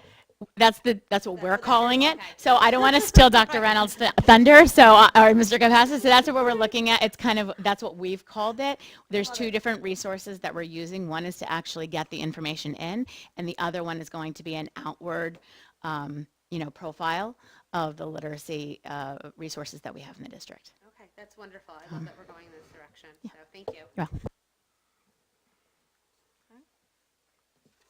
Any other new business? Anybody else? Okay. I think at this time we are going to take a break before we move on to our ethics training with Mr. Tehan. So if anybody would like to take a quick few-minute break to use the lavatory, grab something to eat, you're more than welcome to do so. And once again, the public is welcome to stay and enjoy our ethics training with us. If not, I may take off my camera, but I'll hear it. okay, great. So we're going, do I have to do a motion to go into a break?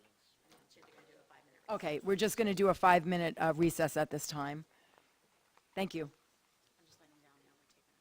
Yeah, sure. Yep. For a minute there, I thought we were in a cow.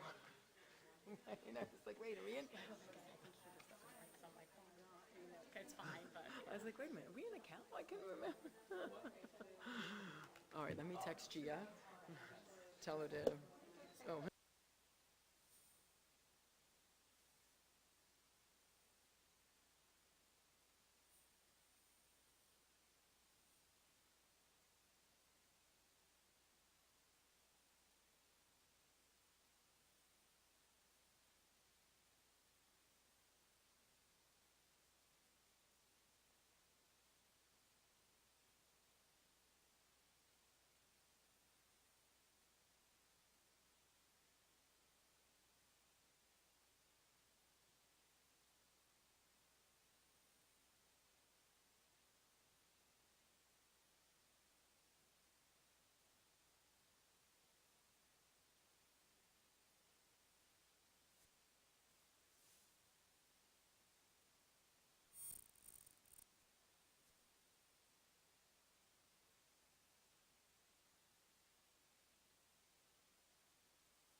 is green, you're on. Perfect.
think she's coming. I just said thank you.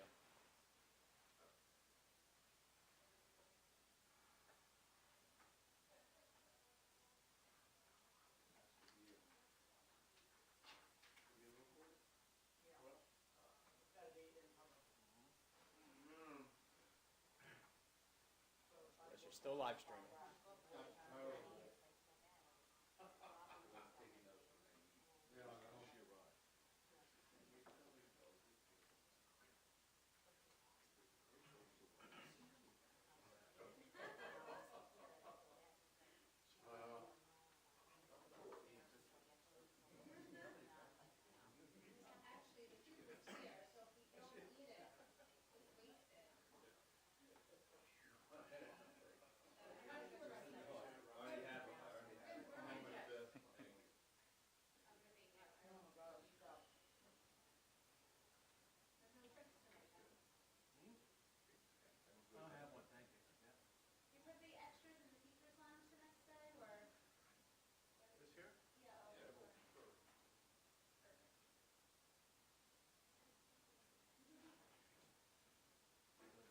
That's okay.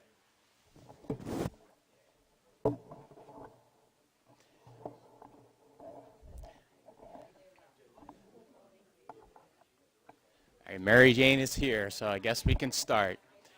Before we do, though, I just want to say, Jessica, I was on the same one this morning with the webinar, and they are both awesome. And yes, I'm interested in the cases. Some of the cases are actually in here. Yes, isn't that crazy? Yeah.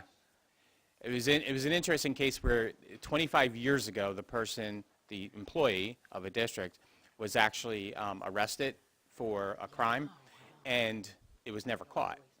And so all of a sudden they terminated him when it became known that he had this criminal activity from 25 years ago. And so, of course, you know, he appealed it and so on and so forth, and he ended up losing his job. And so it's just like those are the kind of cases that they were talking about during, you know, the webinar that she was talking about. So if that piqued your interest, there you go. It's a little plug for it, but I will be at next month's too. But if you didn't make it, they actually, even though you don't get board member credit for it, you can actually go to YouTube, the New Jersey School Board's YouTube channel, and actually watch it. So you can do that as well. You don't get credit, but you still get the information. So they didn't. They said what it was, but I didn't catch exactly what it was. Lewdness.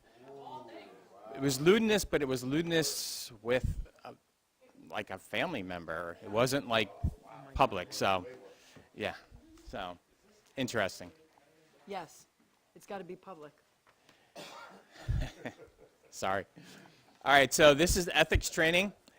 And we always start off by saying, first of all, I'm not an attorney. I don't play one. I don't pretend to be one. All this information that is in here is legal information. It's not legal advice. You get your legal advice from only one person, that is your board attorney, because that's the person that's going to have to defend you when you've done something wrong. So the School Ethics Act is there basically to ensure that you as board members are behaving ethically and giving the impression to your communities that you are abiding by the ethics, the code of ethics that have been written, so that they can have faith in all that you do. So it is a minimum standard that's established. Obviously, we would love for you to be more ethical than what's delineated as the 10 tenets, but know that that's the minimum requirement that you as a board member have to abide by. So there's 4 different areas that the School Ethics Commission, the SEC, has as part of the ethics, the Code of Ethics. And that's the Code of Ethics, mandatory training, prohibited acts, and disclosure statements. As board members, you're required to do all 4 of those. The administrators within your district, they actually only do the 2 on the right. Okay, they don't have to go through the Code of Ethics, though they do adhere to it, and they do not have to do the mandatory training. You all do have to do those. And we're going to talk about each one of those. So the School Ethics Commission, also known as the SEC, is supposed to be made up of 9 individuals that are broken up in this way. 5 non-school officials, 2 school board members, and 2 school administrators. A year ago, when I was here doing ethics training, I said to you at that time there was only 6 people that were sitting. Guess what? There's still only 6 people that are sitting on this. These open seats are 2 school board member seats are currently vacant, and 1 of the school administrator seats are currently vacant. People have asked, how do you get appointed to that? Well, the best answer I can give you is we don't know. It's appointed by the governor, so it is a political connection. So you need to reach out most likely to your legislator and ask them if you're interested in serving in one of these capacities. You could reach out and say, hey, I would like to be considered for it. It's important to understand for those that don't know, there's something called advisory opinions, which we're going to talk about. But in order for an advisory opinion to become public, it has to be approved by 6 of the individuals, 6 of the 9. When there's only 6, that means all of them have to be there in order to approve it. When there's not, which sadly, there's not all 6 show up to the meetings.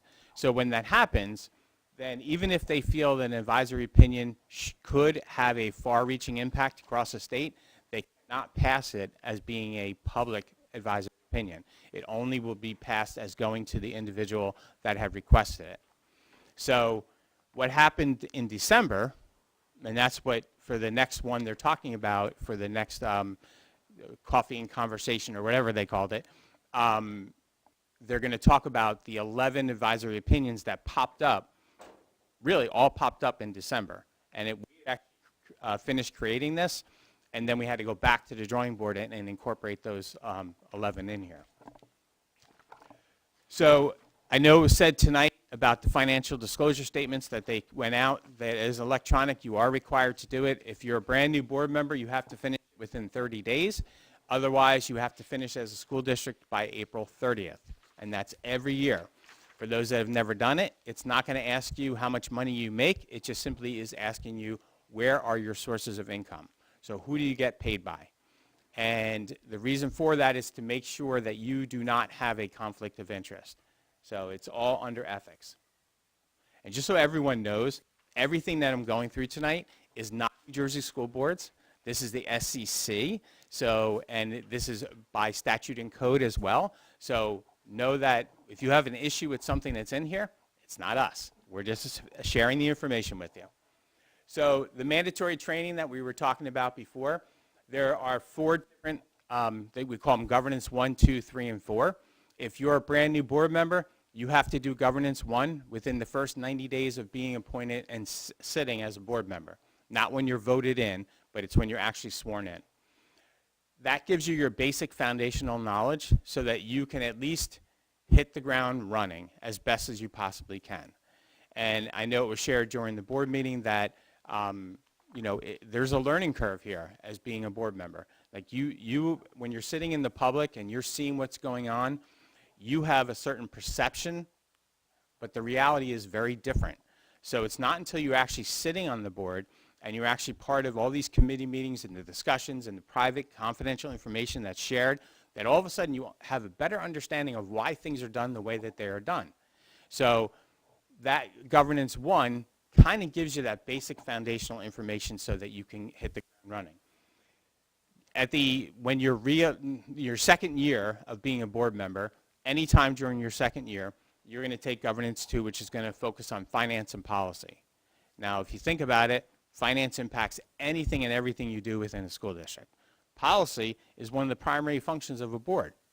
So we try to give you a solid foundational information in that as well. By the end of year 3, that's governance 3, and that's going to focus on student achievement and also labor, which is like negotiations. And then every year that you're reelected, so every time you're reelected, you have to do governance 4, which is legal updates. Now, I've said this to people before. They've asked me, can I take governance 4 because I'm really interested in the law and a lot of new laws come out and there's new cases and everything. Yes, you can take governance 4 every single year. Just tell your BA and he'll sign you up for it.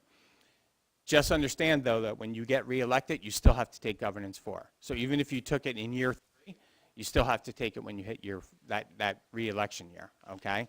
So, but yes, you can, by all means, you're able to take that. All of these are provided in person, virtually, like live virtual, but also self-paced, so virtual. So it's up to your schedule and what you want to do and how you want to do it. And then for new board members, we also offer a new board member orientation, a weekend program, which is really in-depth. We have it coming up this weekend and then again in February. So advisory opinions, as I said, advisory opinions, any school official, and all of you are school officials, can request an advisory opinion. And what that means is you're saying, I have something that I might consider doing, but before I do it and misstep, I want to ask for an advisory opinion to tell me, if I do this, am I going to get in trouble? Is it going to be an ethics violation? So when you fill out that request and you send it in for that advisory opinion, you will get an answer back from the SEC that will tell you whether you can or can't. When they do that, if they feel that it's not just specific to you, the question or concern that you have could be impacting districts and boards across the state, that's when they try to vote to make it a public advisory opinion. So the ones that you're going to see that are linked are all public advisory opinions. The private ones, we don't know, because it only goes to the individual that requested it. So these are being proactive, meaning you're trying to head off doing something wrong. The reactive ones are actually the ethics complaints. That's after you have potentially done something wrong, and now, you have to try to defend it. We got this question from somebody in another district that said, do we need to actually abide by the advisory opinion? Because it's only an opinion. Okay, that's true. However, the advisory opinion, we equate to a police officer.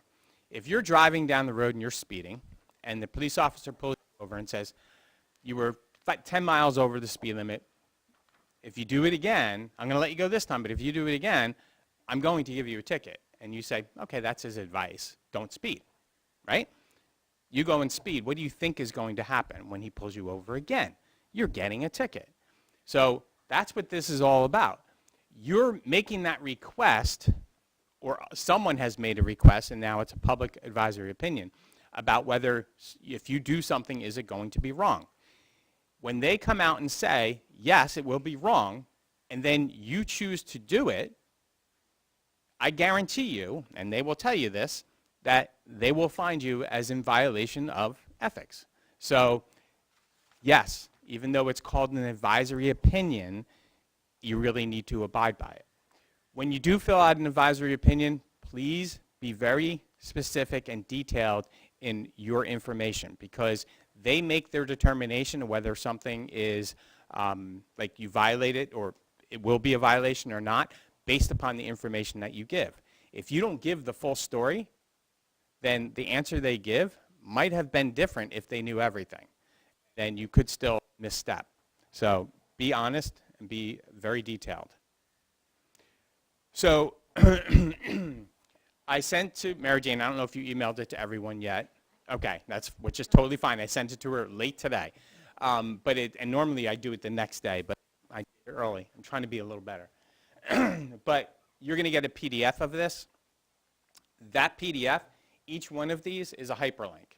So if you're nerdy like me and you'd like to read the cases, you can click on those links and it'll bring you right to the case, okay?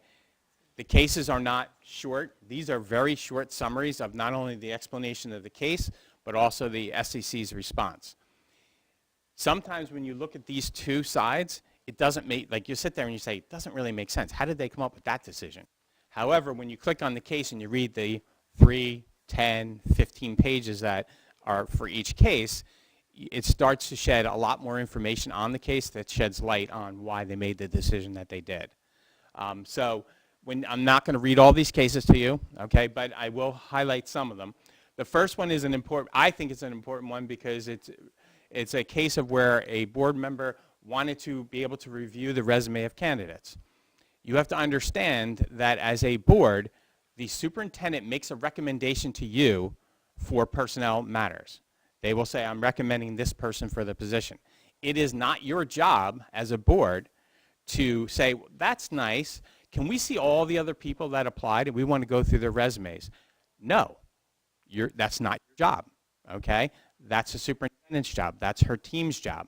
So in this case, the board member wanted to have all the resumes. They wanted to review everything, and they were basically told no, okay? The second one is an important one because there's going to be another slide in a little while on negotiations and whether you have if you have a conflict of interest, how does it impact whether you can be involved in negotiations or not. In this particular case, the question was that can they participate in negotiations if they have an aunt that's employed in the district who is not a member of the local union, meaning they're non-aligned. You have certain staff in your district that are considered non-aligned. They're not part of a union. Your BA sitting at the table is one of them. A lot of times the technology crew is usually non-aligned in many districts. So you have certain pockets of staff members that are going to be considered non-aligned. So the question was, can you, as a board member, if you have a relative that is non-aligned, can you then still participate in negotiations? The answer was basically no, okay? But we're going to talk about, there is a caveat to that. And the reason why it was no, because, and Mary Jane will probably say this is absolutely true, if you're a superintendent and you have settled agreements with your teachers and your administrators for a certain percentage increase, if you do something drastically different for your non-aligned, that will come back to bite you as a superintendent. Okay, somebody will throw that into your face. So generally, your non-aligned are very close to where your other settled agreements are.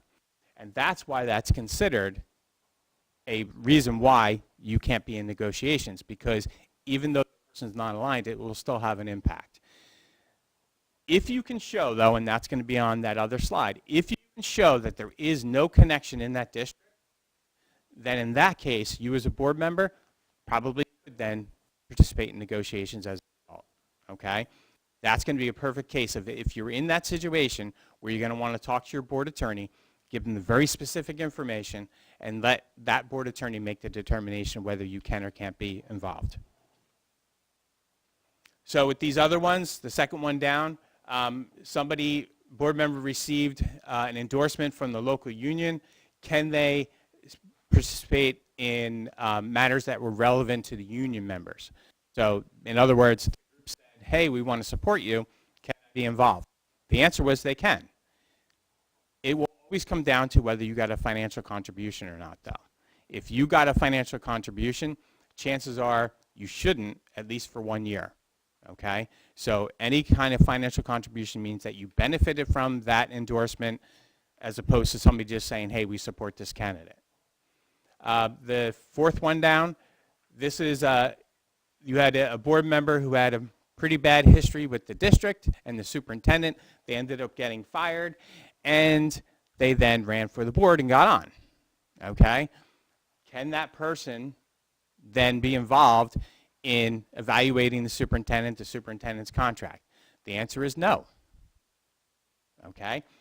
And this, you might say, well, why would that happen? It's been happening, where staff members have gotten fired from a district, and they go and actually get on the board, and then they go on and run under, I'm going to get rid of that person. The reality is, they find out that they can't even be involved in the contract negotiations, the new contract, existing contract, or the evaluation. So, you know, these are all the things that are important that you as board members understand, because what you believe when you're in the public is very different when you finally find out that you're on the board, and the things you thought you could do, you can no longer do. So an ethics complaint, and that question came up to me, right? We were talking before. An ethics complaint, you have 180 days to file an ethics complaint. Anyone that wants to file it has 180 days to do it. I actually shared with Dr. Garibay before. I sent an email while the board meeting was starting, okay? So there's a reason why she has not sent that out either.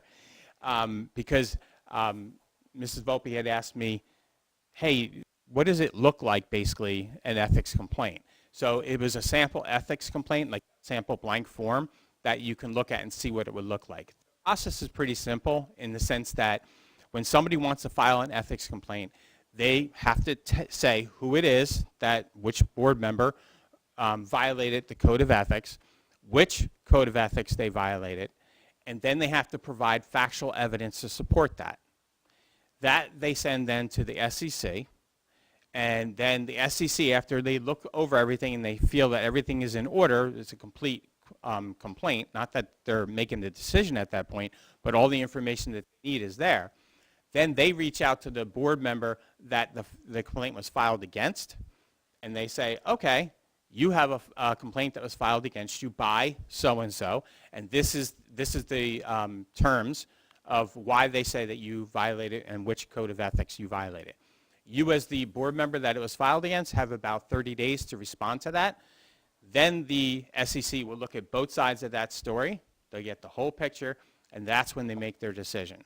So, you know, between that information and the sample complaint form, that should give you a good idea about how this works. So when the SEC makes a determination, they're going to make a determination of either there's no grounds here, there's no ethics violation, or they're going to say there was. And if they say there was, then there's 4 different things that they can put as like a sanction or a punishment.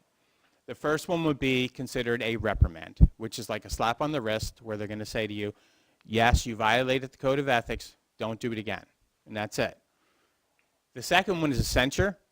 That is public. So that's where you as a board have to have a resolution on your agenda naming the board member that had the ethics complaint filed against them, and it was found that they had violated it, which tenants were violated, and then it has to be board approved. So it's very public. Suspension is where you've done something egregious enough where the SEC says you're not going to be on the board for X amount of time. Could be a week, could be 30 days, could be 60 days, could be a year. Okay? So they make that determination. The last one is removal, where the SEC says what you've done is so bad, you're off the board and you can't serve again. So those are the 4 different levels. So there's 10 tenets to it, and I'm going to point this out that the top part actually comes from statute, which is NJSA 18A. The bottom part is code, which is 6A. So each one of the tenets has both of these. The top part is telling you what you as a board member have to do or can't do. The bottom part says that if somebody has violated this, this is the factual evidence that needs to be provided to support that claim that code, that tenant was violated. So there's 10 of them. The first one is that you have to uphold and enforce all laws, rules, and regulations. In other words, you have to follow the law. You might not like the law, but you still have to follow it. There's other avenues that you as an individual can follow, or you even as a district can follow if you don't like a law. But saying we're not going to follow it will get you in hot water. Somebody can and will file an ethics complaint against you, and they will win. The next one is decisions have to be made at this board table in the best interest of all students, not just the ones you like, not the ones you don't like. It has to be every single student that's in your district. It's not about the students or the families that believe the same thing that you do. You have to know what is in the best interest of your kids and what the community really wants you to do, and that's the decisions that you make.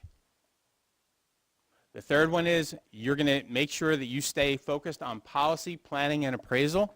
That's your job as a board member. If you deviate from that and you start to try to run the district, which is the next one, then once again you're going to get in trouble. I will say this, if you have roles and responsibilities, which we might have planned, I think, I'm not sure, but if we do, you are not the how something gets done. You are the what. What do we as a board, what do we want to see for this district? Okay? So we could say we want rigorous classes or courses being offered, and I'm going to pretend you're a high school district for a minute. So in other words, we want like AP courses offered. That's a what. That's what a board can do. You can say we want more AP offerings. You do not sit there and say, we would like AP History 1, we would like Physics 4, because now you're getting into the how. The how is the superintendent and the team. That's running the district. So the minute you start to say, this is what we specifically want, you've overstepped. And anyone that hears that is going to say, oh, they're trying to run the schools. And that's not your role. Your job as a board member is not to make personal promises nor take any private action. You only get your power when you're sitting here at a publicly advertised board meeting when you have a quorum, okay? And when you pass a resolution that is on the agenda where it actually, you have enough affirmatives where it passes. That's where your power comes from. Yes, when you ran your campaign, at whatever point in time you did it, you might have said to the community, this is what I'm running for, this is what I'm going to do. Guess what? That's a personal promise. That's not what you do, okay? That's not how this works. As a board, you have to come to an agreement on what's important. That's how that works. You cannot surrender to special interest or political groups. Schools are not politics. Yes, we know across the nation, politics are making their way into schools. It's not supposed to be. This is not what it's about. You are here for one group only, and that's the students. So you shouldn't be talking about politics. The things that you're doing shouldn't be involving politics. Now, does politics play a role in impacting schools? Absolutely. Laws are passed. You guys are talking tonight about housing development that's being built. Does that come into play? Sure. But that's not your primary focus. That's for the township. That's for them to handle. You can share as a school district what is the impact, but it's not your job to fix the problem. And I don't know exactly, because you guys were talking about the housing. I was saying to your BA, like, are you guys talking about pilot funding? That's different. I don't know if that's what your housing is, but if it's a pilot fund, trust me, that's a totally different animal, okay? It's not pilots? Okay, well, that's good. But it sounded like, based upon what you were saying, that there's a 5 to up to 30 years where there's a tax abatement. It kind of aligns with what a pilot is. But I'm going to send you some information on that. This, to me, is probably one of the most important tenets, which is confidentiality. When you're in the community, you think you know what's going on in the district. You don't. When you're sitting at that board table, you do. Why? Because you're going to be privy to a lot of information that's confidential. That's one of the reasons why you go into executive session. There's 9 or 10 different items. I always forget all of them, but it's basically student issues, staff issues, safety and security, some of those, legal matters, and then even like purchasing properties, because it's pending litigation, which is legal matters. So there's a whole bunch. But your BA and your superintendent will make sure that if you try to deviate during a regular public meeting into something that's supposed to be executive session, they will tell you that. The same thing is when you're in executive session. If you deviate from what was on the agenda, that's a no-no. If your agenda says legal matters, that's the only thing you focus on. You can't bring up something else when you're in executive session, okay? But that's confidential. All that information that you have in that executive session stays in executive session. If one of the other board members wasn't there, guess what? They're not privy to that information. They were not part of the conversation. And some board members can't be there because they might be conflicted, okay? So keep that in mind. So your job is to appoint the best personnel. Those personnel will be recommended to you by your superintendent. Like I said before, it's not your job to go through resumes, but it's also important for you to know that for some positions, there's not many applicants. So even though it might not be the best candidate, it's the best of what you could have gotten. And I say, like, school nurses, like every time you see a district where their school nurse retires or leaves, it is so difficult to fill. So, you know, in those cases, you might only get one candidate. So keep that in mind that, you know, the superintendent has a process in place that her and her team are going through to find out who is the best candidate. So when she's making that recommendation, that's exactly what she's recommending is the best candidate that they could find. Your job is to support and protect school personnel. The second part of that, improper performance of their duties. So in other words, you do not go to school personnel, you do not bash them on social media or even out in the public, you do not go to the soccer field or the football field and say, oh, that teacher or that administrator or that superintendent or that BA. That's not your job, okay? That's not protecting the school personnel. However, if a school personnel does something where it's, let's say, for example, they get arrested, and it becomes a big issue and it's in the news and all of that, do you have to protect them? Not necessarily. However, you also can't bash them. So you still are silent. And I will use the words that my mother has always taught me, which was, if you can't say something nice, then don't say anything at all. As I said, if you can't say something nice, shut up, okay? Because if you bash that school personnel, then you've violated this ethic. So make sure you don't. Refer all complaints to the Chief Administrative Officer. It is not your job as a board member to fix issues that come to you. Yes, you should be listening to your community members. That is part of your job as a board member. When they come to you with those concerns, by all means, you can sit there and you can listen. Do not say yes. Yes, I agree. Don't do that, because now you're speaking on behalf of the board. You can say, thank you for sharing that. Then your job is to redirect them to the proper level in the chain of command. 9 times out of 10, that is the classroom teacher. And you actually heard that tonight. You actually did it exactly what should have been done, where the one parent was saying about, the programming, and you said, go tell your classroom teacher. That's redirecting someone to the chain of command. And, yeah, I was going to say, I think she was like prepping me for this. And it was like perfect. Your job then also is to tell the superintendent, though. You can say, like, Mrs. Jones came to me with this concern. I redirected Mrs. Jones to the classroom teacher, but I just want to make you aware. That's it. Your hands are done. You've done all that you're supposed to do as a board member. It's her job to fix the problem, okay? So these are going to be cases that are related to the Code of Ethics. You'll notice that these are ethics complaints when you see the C. When you see the letter A, that means it's an advisory opinion. Once again, these are all hyperlinked. So, and I'm just like the other ones, I'm not going to go through all of them, but this gives you an idea. In the first case, a board member felt a staff member personally attacked him at board meetings, so we called her principal. Remember the one I just said about protecting staff members? Okay? Your community, and that can include staff members that are in your district, can come to your board meetings and they can bash you. That's the wonderful thing about the job that you all elected to do. Okay? You are on the firing squad. You are the front and center of complaints. You cannot then try to stop them from coming to the board meeting, which is essentially what this case is about. So if you do that, then that will result, rightfully so, in an ethics complaint. You'll see that it says censure. So that was an example of a case where the SEC said, because of this, that board member has now been censured. You'll notice it just has the word censure. And the reason for that is because there's a 2-step process for this for the SEC. When they look at a case, they make a determination, and they say, it might say recommended or recommend censure. They're step 1. Once they do that recommendation, all that information along with the recommendation go to the Commissioner of Education.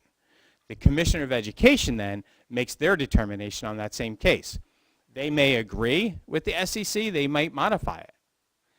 When you see just the word censure, that means it's been through both levels. It's final. There's no changing of this. So in this case, it was a censure.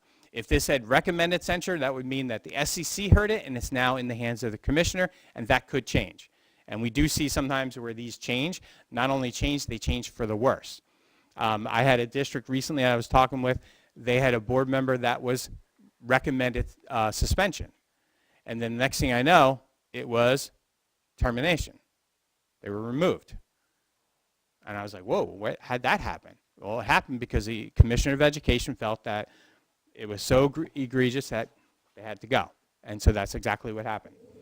So the next case is a board member was involved in ongoing efforts to reverse an HIB and code of conduct violation in her child's record.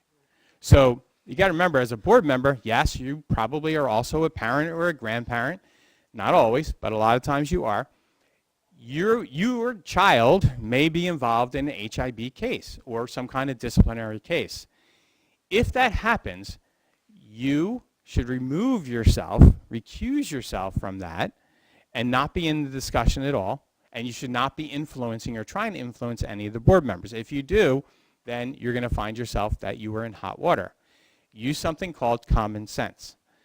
When you're in these meetings, if you're in executive session and a case comes up, and you weren't aware that it was going to be your child's case, though the superintendent and the BA probably do, but if that slips through the crack and you start to hear the case and you know it's yours, get up and say, I'm sorry, I didn't realize this is my child, I'm recusing myself, and step out and let them do their thing, okay? That's how you'll stay safe. This resulted in a reprimand. This case, a teacher was to be discussed in executive session. A board member sent a text message to the teacher. So they basically circumvented the superintendent and BA, and the content of that text message to the teacher was, hey, did you get riced? Because if you didn't get riced, I can make an issue of this and create a problem for the superintendent. So your job as a board member is to never contact staff member. Also, it would be an executive session, which means it's confidential, which means you shouldn't be sharing what's going to happen in executive session with anybody. So this was a recommended reprimand. In this case, you had a 15-plus year board member took inappropriate action that was beyond the role of a board member. This is Roles and Responsibilities 101. This is a lot of these cases will have something to do with a board member overstepping into the role of running the district. And that was a recommended suspension of 60 days, so it gives you an idea that this was pretty seen as pretty bad. This one is a board member recorded an endorsement video for a slate of 3 board candidates that referenced the board and the member's position on it while wearing a school identification badge. So this gives you an idea that it's okay to say, you know, or endorse somebody or whatever during elections. However, you got to remember that now that you're sitting on this board, that is being perceived by the community as you are speaking on behalf of the board. And you're not. You can't. It's in your bylaws that there's only one spokesperson for the board, and that's the board president.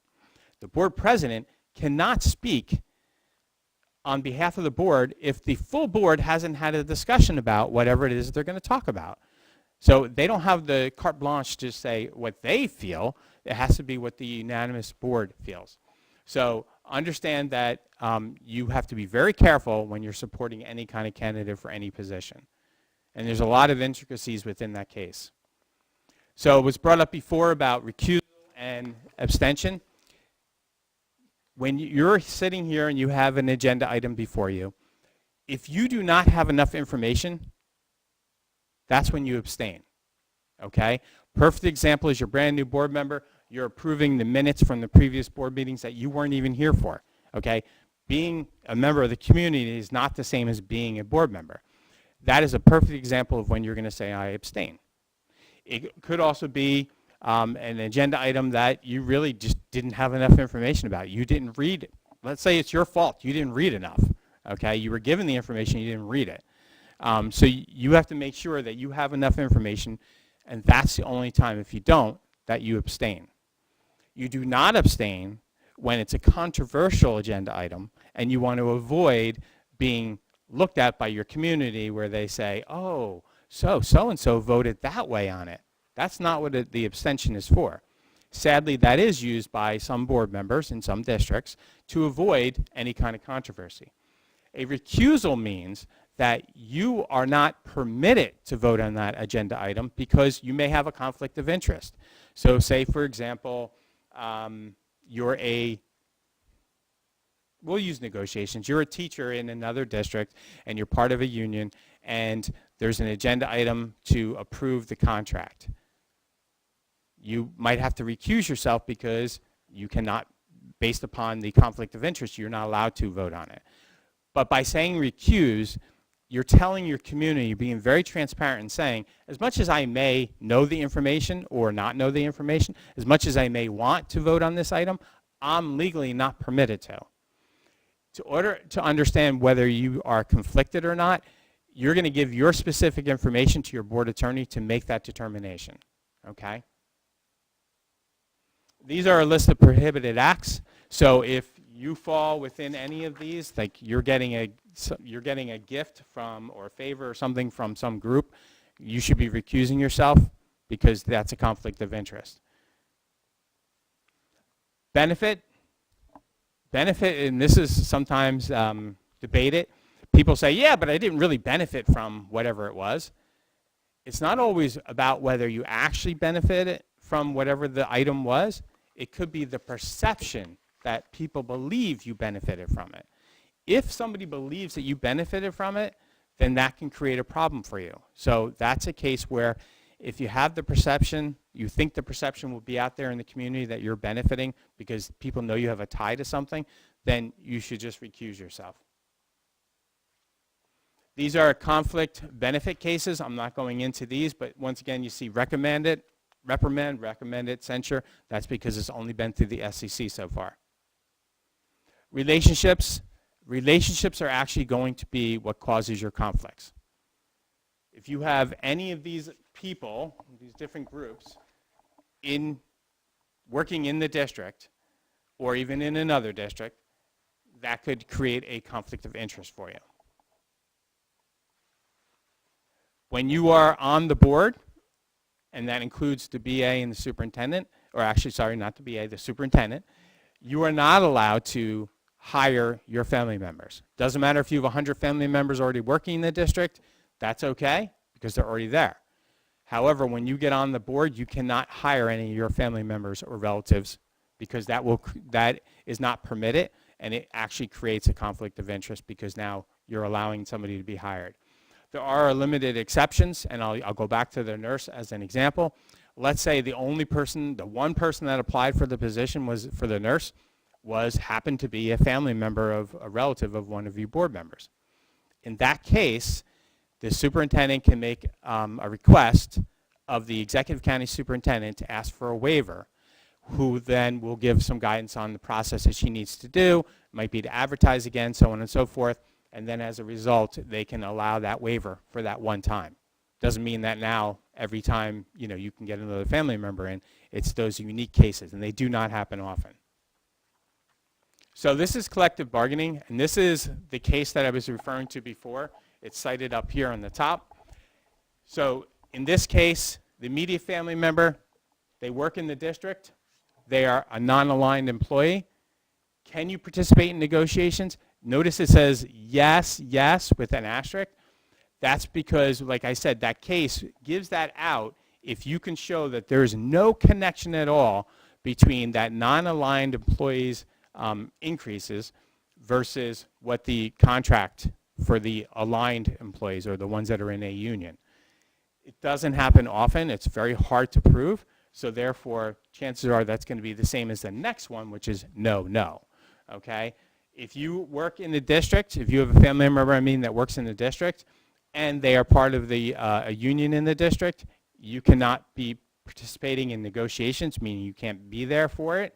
You also can't be in the discussions about where the negotiations are going, and you cannot even vote for the ratification of the contract. The rationale for that is the way it always works, and this is just the reality, is that if I'm in this district, and let's say I'm on the board, and I have a family member that's working in this district, and we give you a really good contract, the next district over is going to look at what your settlement was, and they're going to point to that and say, ooh, hey, we want what they had. And so that's why you as a board member, when you're conflicted, you can't be involved in the negotiations, because even though you're not necessarily benefiting, you might have a relative in another district that will benefit from the settlement here. So immediate family member not working in the district, that's what I was just talking about, but yet they're part of a union. That's another reason why you're not going to be able to participate in negotiations. However, once all of that is done and you have a final agreement before you, that's when you can vote, because you weren't involved in creating that. It's just the end product. And then the last one is if you don't have a relative, who doesn't work in the district, and you don't have a relative that's in any kind of union, you can be involved in negotiations. I was just in a district where 4 of their board members out of 9 don't fall within this, so only 4 of them fall here. So they only have 4 people on their entire 9-member board that can be involved in negotiations. The other 5 are all conflicted. So this is serious if you have family members, that relatives that are working in a position in another district or this district. Yep. Yep.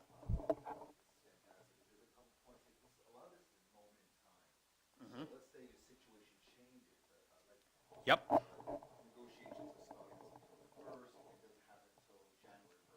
Mhm.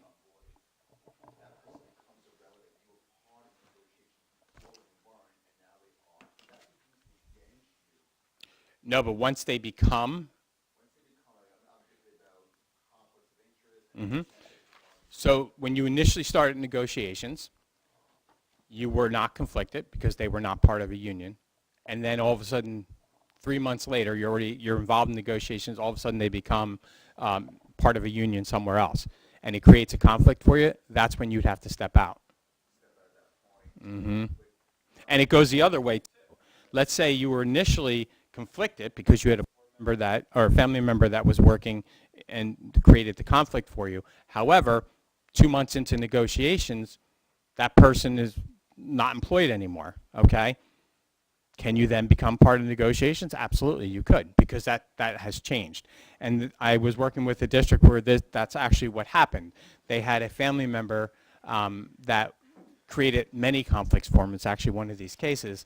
And as a result, they were the board president, they weren't allowed to be involved in all these different areas. That person was no longer in the district.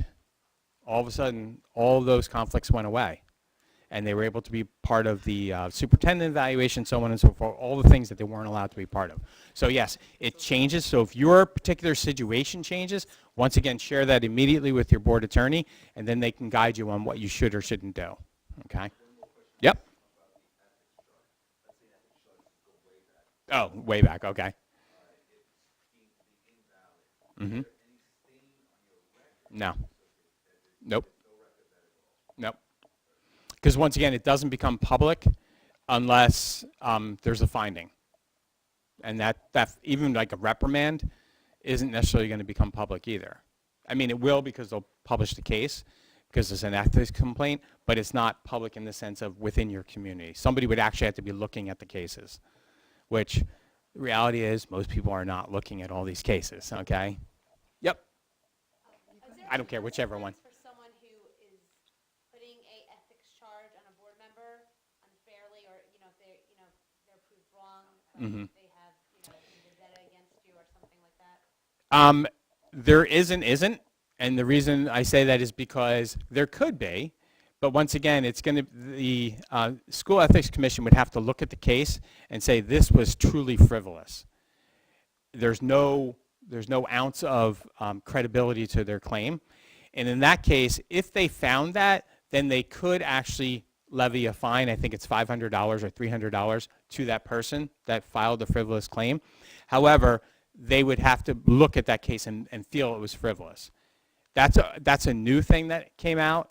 I haven't heard that it's actually happened yet, so I don't know if there's any teeth to that or if it's just something that has been put in place. Yeah. If you file an ethics complaint against someone, how long is it from the day you file it to when they would receive it? It could be a little while. The wheels of the state don't move fast, but So if it generally, weeks out, it wouldn't be like within a week, it would be? no, it'd probably be 30 to 60 days would be my guess. It could be longer. It depends. Once again, is the initial filing made by the person, was it complete? Did the SEC feel that the initial filing was complete? If it wasn't, then they're going to kick it back to you and say, hey, you who filed this, there's not enough information here. So that would extend that time frame. Even if the situation was egregious or something bad, it would still be that amount of time. Yeah, like the severity of the case severity. isn't going to change them speeding it along. No, no. Because you got to remember, they're getting a lot of these cases, so they're looking one after another. There's no one that's looking through them and saying, well, this is like, a red level, this is a yellow level. They're not doing that. They're going case by case as they come in, and that's why they're all actually numbered. When you look at all the cases, like C10, 24, it tells you exactly, when that case was received and reviewed. And so they kind of give it a number. Tells you the year, the month, all that. So that gives you an idea that that case was 10, which is October of 2024. So like, you can read all these. Like, next one is October of, that's an advisory opinion, because it's an A, advisory opinion of October 2018. Yep. And then from last year, I can't remember what you had said. If someone does something bad, whatever it is there a time frame that you could report? Like, let's say it's 5 months ago, and some lady's like, you know what? I'm going to report that one for doing that. 180 days. 180 days, okay. Of course, it's not the one, I thought it was right there, but it's not. There it is. So it's a 180-day window. Okay. And so it's from the time that the person committed the alleged offense. And so there's a half a year basically where somebody can file it. So they can't go back 2 years from like prior and say, oh, 2 years ago you did this. And because I watched the board meeting that was recorded and I saw that it's too late. So the only time the SEC would allow something to happen multiple years ago is if there's a pattern of it, meaning that you did it 2 years ago and then you did it again, a year ago, and now it's 180 days, you just did it again. And so that, in that case, when they're filing it, they may file those other two that fell outside that window because they're connected to the current claim. And so the SEC would look at it that way, but that one would have to be within the window. Otherwise, they won't even look at it. That answer it? Yes, thank you.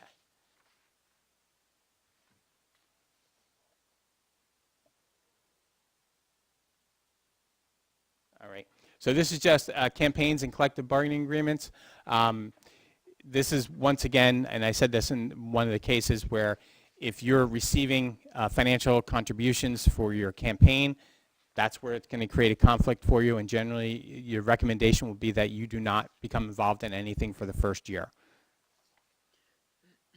So this is the case that I was talking about. This was a board member, and this is the first one is actually two different board members in the same district. The first one was a board president. They had a child that was an instructional assistant. That person's situation has changed from when this ruling came out, which then changed this, and where she actually is the board president again, because I just talked to her this morning. All these areas that she was not allowed to be part of, she now can be part of because her situation changed, so her conflict changed. But as a result, because her child was in the district, she as a board president was not allowed to be involved in anything to do with personnel, anything to do with negotiations, nothing in curriculum instruction, and nothing in the finance, which kind of took her out of a lot of things. And if you think about it, you're also the board president. What is one of your jobs? Crash question, you just got it, right? I'm not going to be on the spot. But you appoint all the other board members to committees. She's not able to do that either because she can't be involved in any of those committees. So it really took away a lot of the responsibility of the board president as a result of this conflict of interest. In that same board, the other board member had a family member that worked in the technology department, and as a result, they were not allowed to be involved in anything with personnel negotiations or the finance committee. The last case is a newer case, and that one is a board member's domestic partner was a transportation specialist, so they were recommended not to be involved in any agenda item that had to do with transportation. So let's say it was, approving the transportation company that the district used, they weren't able to be a part of that. The advice of counsel, you have to actually hit all four of these in order to make a claim as a board member that, hey, I didn't do anything wrong, it's the attorney's fault because the attorney gave me the advice. Okay, that may or may not be true. You have to make sure that, first of all, the attorney that you're talking to was actually the attorney you're supposed to be talking to. In other words, they're approved to be the person that you are talking to. You also have to be that the individual that's offering this is somebody who you were even supposed to be talking to, because remember, as an individual board member, you do not have the right to call up the board attorney. In your bylaws, it will stipulate that it's usually the BA, the superintendent, and the board president.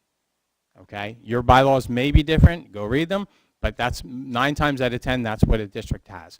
So if you as an individual board member need to talk to the board attorney about a situation, that's when you ask basically permission, and then they will give you the approval. Now, there's a financial reason for that as well as many other things. The financial reason is every time somebody talks to the board attorney, it costs money.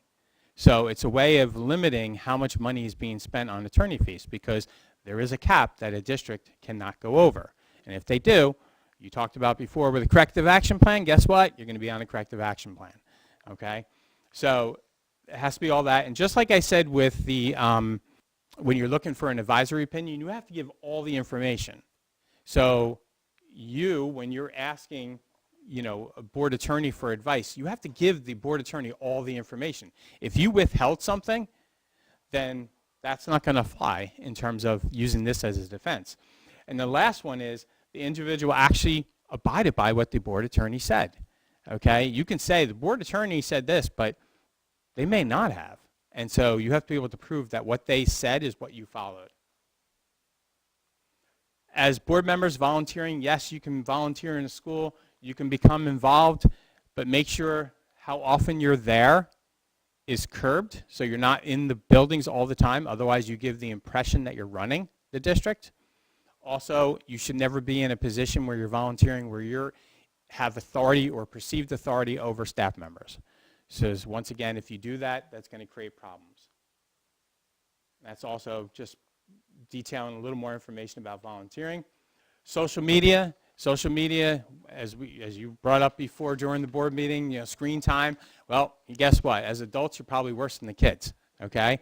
Because we're all on the phone. And, you know, a lot of phones will tell you, hey, your screen time is increased by X number of % today or this week. So social media is a big part of that screen time for adults that are sitting on a board.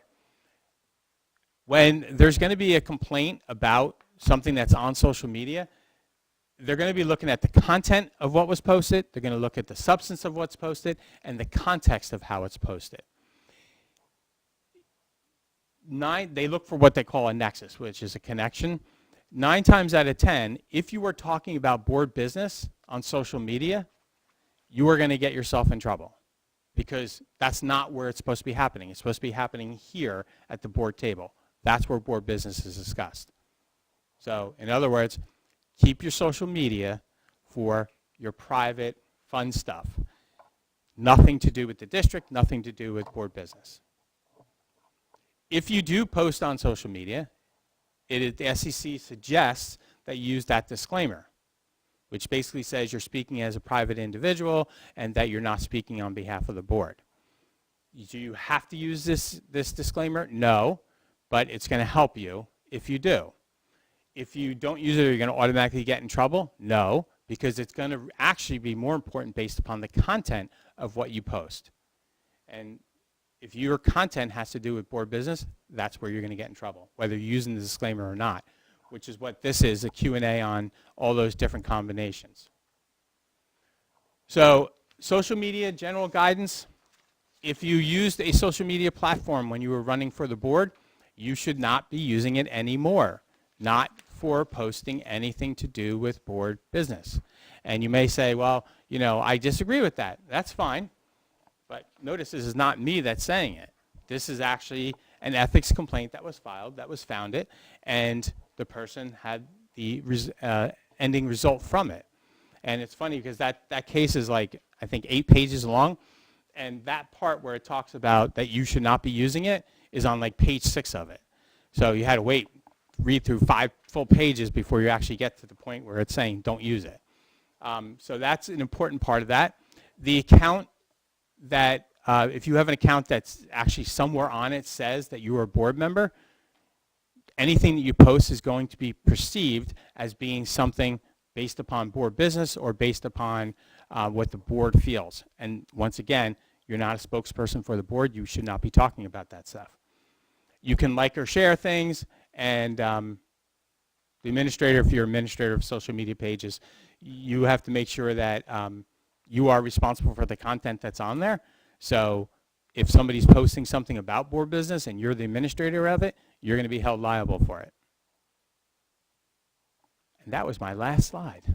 Thank you for the wonderful high-paid job you're doing. Any questions? Yep.